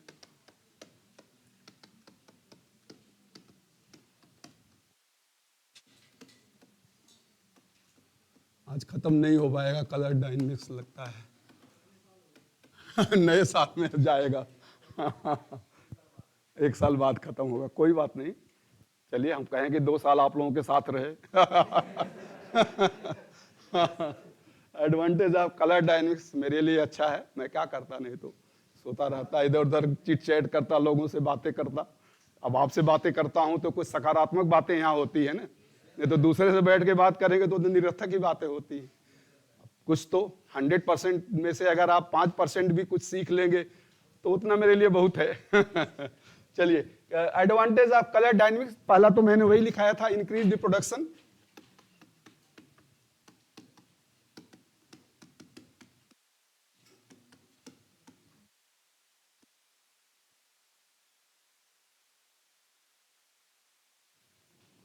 Increase production, ये चलिए चले, अभी तो कहना नहीं चाहिए, बट मैं जब यहाँ था या कहीं यहाँ या इंस्टीट्यूट में कानपुर में भी रहा हूँ, कलकत्ता में जहाँ भी रहा हूँ, तो अगर कोई जो जिसका क्लास है वो बैठ के कहीं गप्पे मार रहा है और उसके क्लास में बच्चे ऐसे बैठे हैं, तो मैं सीधा उसके पास ही जाता था कि भाई बाद में बात कर लेना, पहले आप क्लास में जाओ, अभी आपका क्लास है।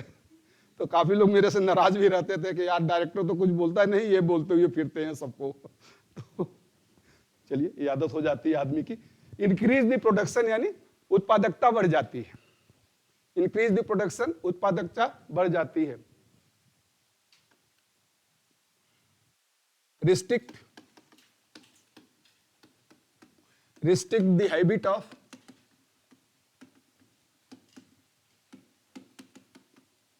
breaking safety rule,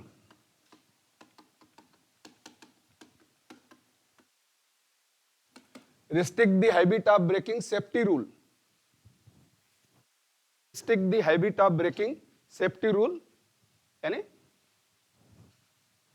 सुरक्षा के नियम तोड़ने की आदत को रोकता है, सुरक्षा के नियम तोड़ने की आदत को रोकता है। पता तो चल ही जाता है आपको कि मैं गलत कर रहा हूं, तो वहां फिर ये रोकने की कोशिश करता है कि ऐसा मत करो आप। सुरक्षा के नियम तोड़ने की आदत को रोकता है। टेंशन ऑन आई, तीसरा पॉइंट, एक पॉइंट है, तीन, tension on I and fatigue of body,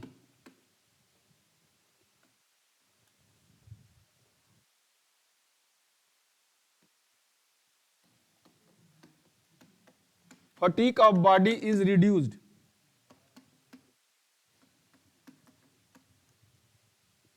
considerably.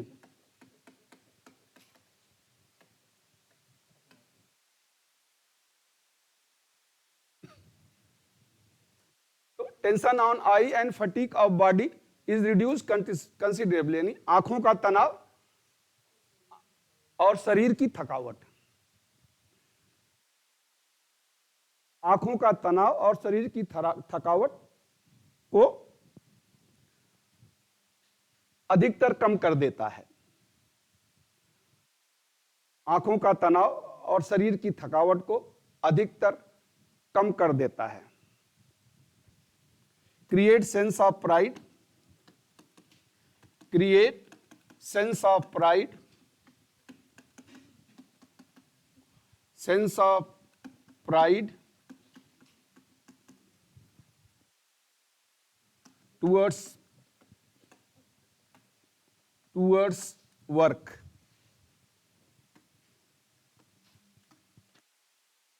Create sense of pride towards work, यानी कार्य के प्रति गौरव का अनुभव होता है या आत्म स्वाभिमान कर ले, प्राइड। तो कार्य के प्रति गौरव का अनुभव कराता है, कार्य के प्रति गौरव का अनुभव कराता है कि काम आपका है, आप इसे करिए। तो कार्य के प्रति गौरव का अनुभव कराता है, कार्य के प्रति गौरव का अनुभव कराता है। मिटा दे। Number of accident and incident are reduced, number of accident and incident are reduced.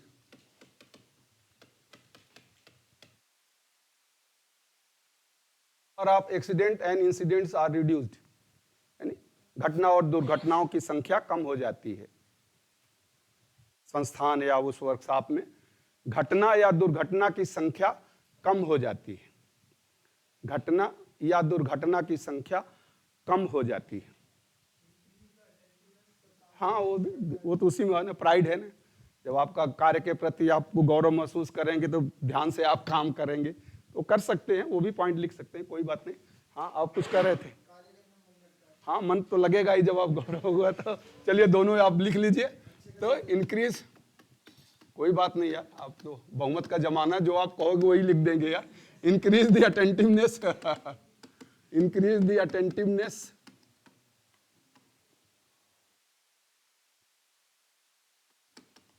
And, चलो आपका भी ऐड कर देते, एंड इंटरेस्ट टू वर्क।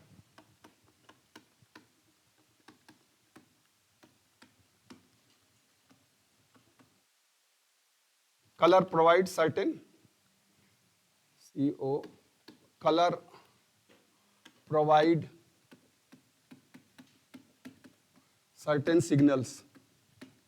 तो कुछ सिग्नल या कम्युनिकेशनल संकेत, जैसे रेड है, ब्लू है, ग्रीन है, तो सिग्नल्स।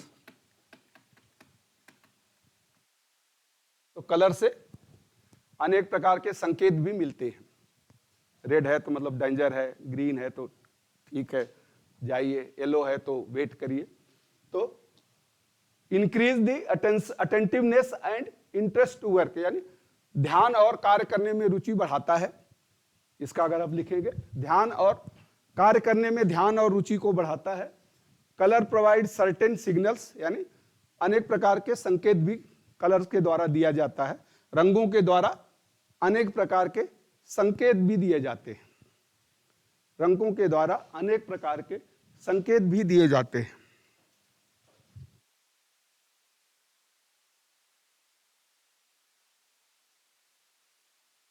ठीक है, 5 मिनट और लूंगा, ज्यादा नहीं।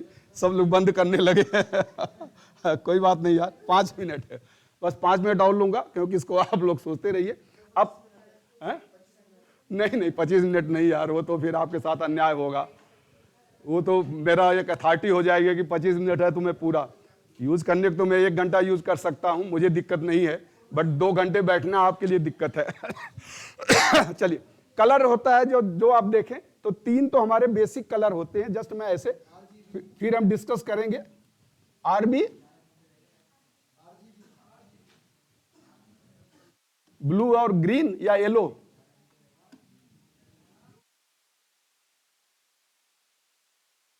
रेड, ब्लू और येलो, कहीं कहीं देखिए, मैंने नेट पे भी देखा था, बट ज्यादा जगहों यानी 5-7 जगह पे तो ये मिला और 1-2 जगह पे ग्रीन भी मिला। तो मैं ये नहीं कहूंगा कि आप गलत हैं, तो लेकिन मैक्सिमम जगह पे ये मिला।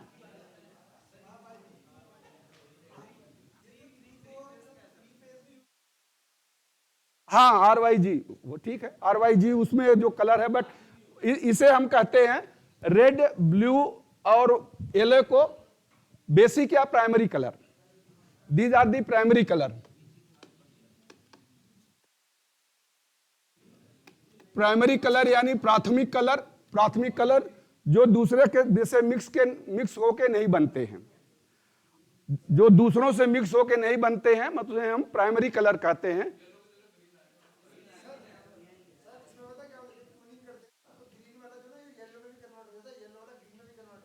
तो बस ठीक है, नहीं दोनों हो सकता है। मैं बताया आपको ना कि नेट पे आप देखेंगे तो जो आप गूगल में जाइए तो 5, 7, 8 जो है उसमें ये आता है और 1, 2 में ग्रीन भी आता है।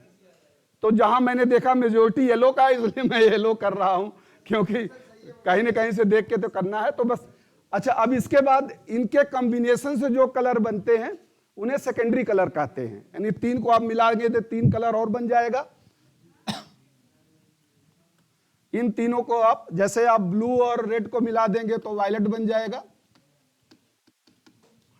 ब्लू और येलो को मिला देंगे तो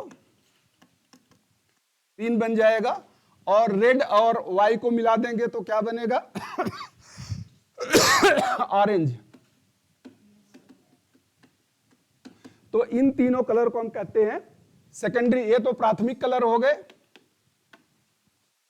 और इन दोनों को द्वितीयक। मैं इसलिए कह रहा हूं कि क्योंकि 2 दिन की छुट्टी में आप इसको सर्च करते रहिए कि और गूगल में क्या मिलेगा, क्योंकि इसमें काफी कंफ्यूजन था। इसलिए मैं कह रहा हूं कि फिर अगले दिन जब हम आएंगे क्लास में मंडे को, तो फाइनल उस दिन क्या हो कहोगे आप लोग, वो मैं लिख दूंगा क्योंकि मेजोरिटी का जमाना है भाई। तो द्वितीयक कलर में आपका आ गया ऑरेंज, ऑरेंज, ऑरेंज और ग्रीन और ऑरेंज, सॉरी ऊपर वाले में ऊपर से लिखता हूं मैं, वायलेट, VIOL, वायलेट, ग्रीन और ऑरेंज। ऐसे चलिए एंटी क्लॉकवाइज। ये आप सेकेंडरी कलर है। अब इन तीनों को मिला दीजिए तो टर्शियरी कलर बनते हैं, यानी इसे हम कहते हैं सेकेंडरी कलर, सेकेंडरी कलर। अब इन तीनों को मिला दें तो उसे हम कहते हैं टर्शियरी कलर, तृतीयक कलर, टर्शियरी कलर यानी तृतीयक।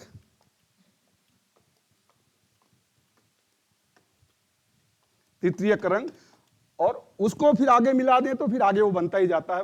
अनेक तरह के जो आप शेड देखते हैं आपके घरों में, जो अलग अलग रंग यूज होता है, तो उसमें अब जैसे एंटी क्लॉकवाइज RBY हम एंटी क्लॉकवाइज चले थे, उसी तरह से वायलेट, ग्रीन और ऑरेंज है। अब इसको और इसको मिला दें आप, ये दोनों वायलेट और ग्रीन को मिला के ग्रे बनता है, डार्क ग्रे। और वो अगर उसमें है ग्रीन ज्यादा होगा तो डार्क ग्रे हो जाएगा, अगर ये ज्यादा होगा तो डार्क वायलेट हो जाता है। तो इसे हम कहते हैं ग्रे, GREY, ग्रे या डार्क ग्रे, उस पर डिपेंड करता है। और ग्रीन और ऑरेंज को मिला के ब्राउन, भूरा रंग, और ऑरेंज और वायलेट को मिला के पर्पल। इसे तीनों को, ये तो सेकेंडरी हो गया आपका, सेकेंडरी। और टर्शियरी, तो टर्शियरी में ऐसे ही चलिए आप एंटी क्लॉकवाइज। तो ग्रे, पहला ग्रे यानी भूरा कलर, और इसके बाद ब्राउन, नहीं ब्राउन भूरा होगा ना, ग्रे को तो शायद क्या, ग्रे को क्या कहेंगे, घुसरा कहते हैं या कुछ ऐसे ही, हाँ स्लेटी, हाँ स्लेटी या घुसरा रंग जो भी है। तो वो डिपेंड करता है कि इन दोनों में से किस रंग का कॉम्बिनेशन ज्यादा है, उसका इफेक्ट ज्यादा होगा। और तीसरा हो जाएगा आपका पर्पल, नीला या अरे पीला या क्या, पीला हरा कुछ ऐसे, purple, purple, purple, PURPL, purple. तो वायलेट यानी बैगनी, ऑरेंज यानी नारंगी, ग्रीन यानी हरा, और लाल तो जानते हैं, लाल, नीला और येलो। ठीक है, ये तो बेसिक यानी प्राइमरी कलर, सेकेंडरी कलर और टर्शियरी कलर है। अब आप इनको मिला दे, जैसे ब्लू और वायलेट को मिला दे तो ये कलर यहां बन जाएगा। अब ये क्या बनेगा, ये आपका होमवर्क है, बताइएगा मुझे। और वायलेट और रेड को मिला के जो बनेगा वो यहां लिखना है। उसी तरह से यहां तो 1 2 3 4 5 और 6 कलर, मतलब 3 3 6 3 9 कलर मैंने बताया, अब 6 कलर आप बताएंगे। और फिर आगे नए साल की शुभकामनाओं के साथ फिर हम नए साल में मिलेंगे। आपको भी, आप सभी को भी नया साल सब आप लोगों की कामना पूरी करे नया साल। बस और क्या है भाई, किसी कामना से आप यहाँ आए हैं?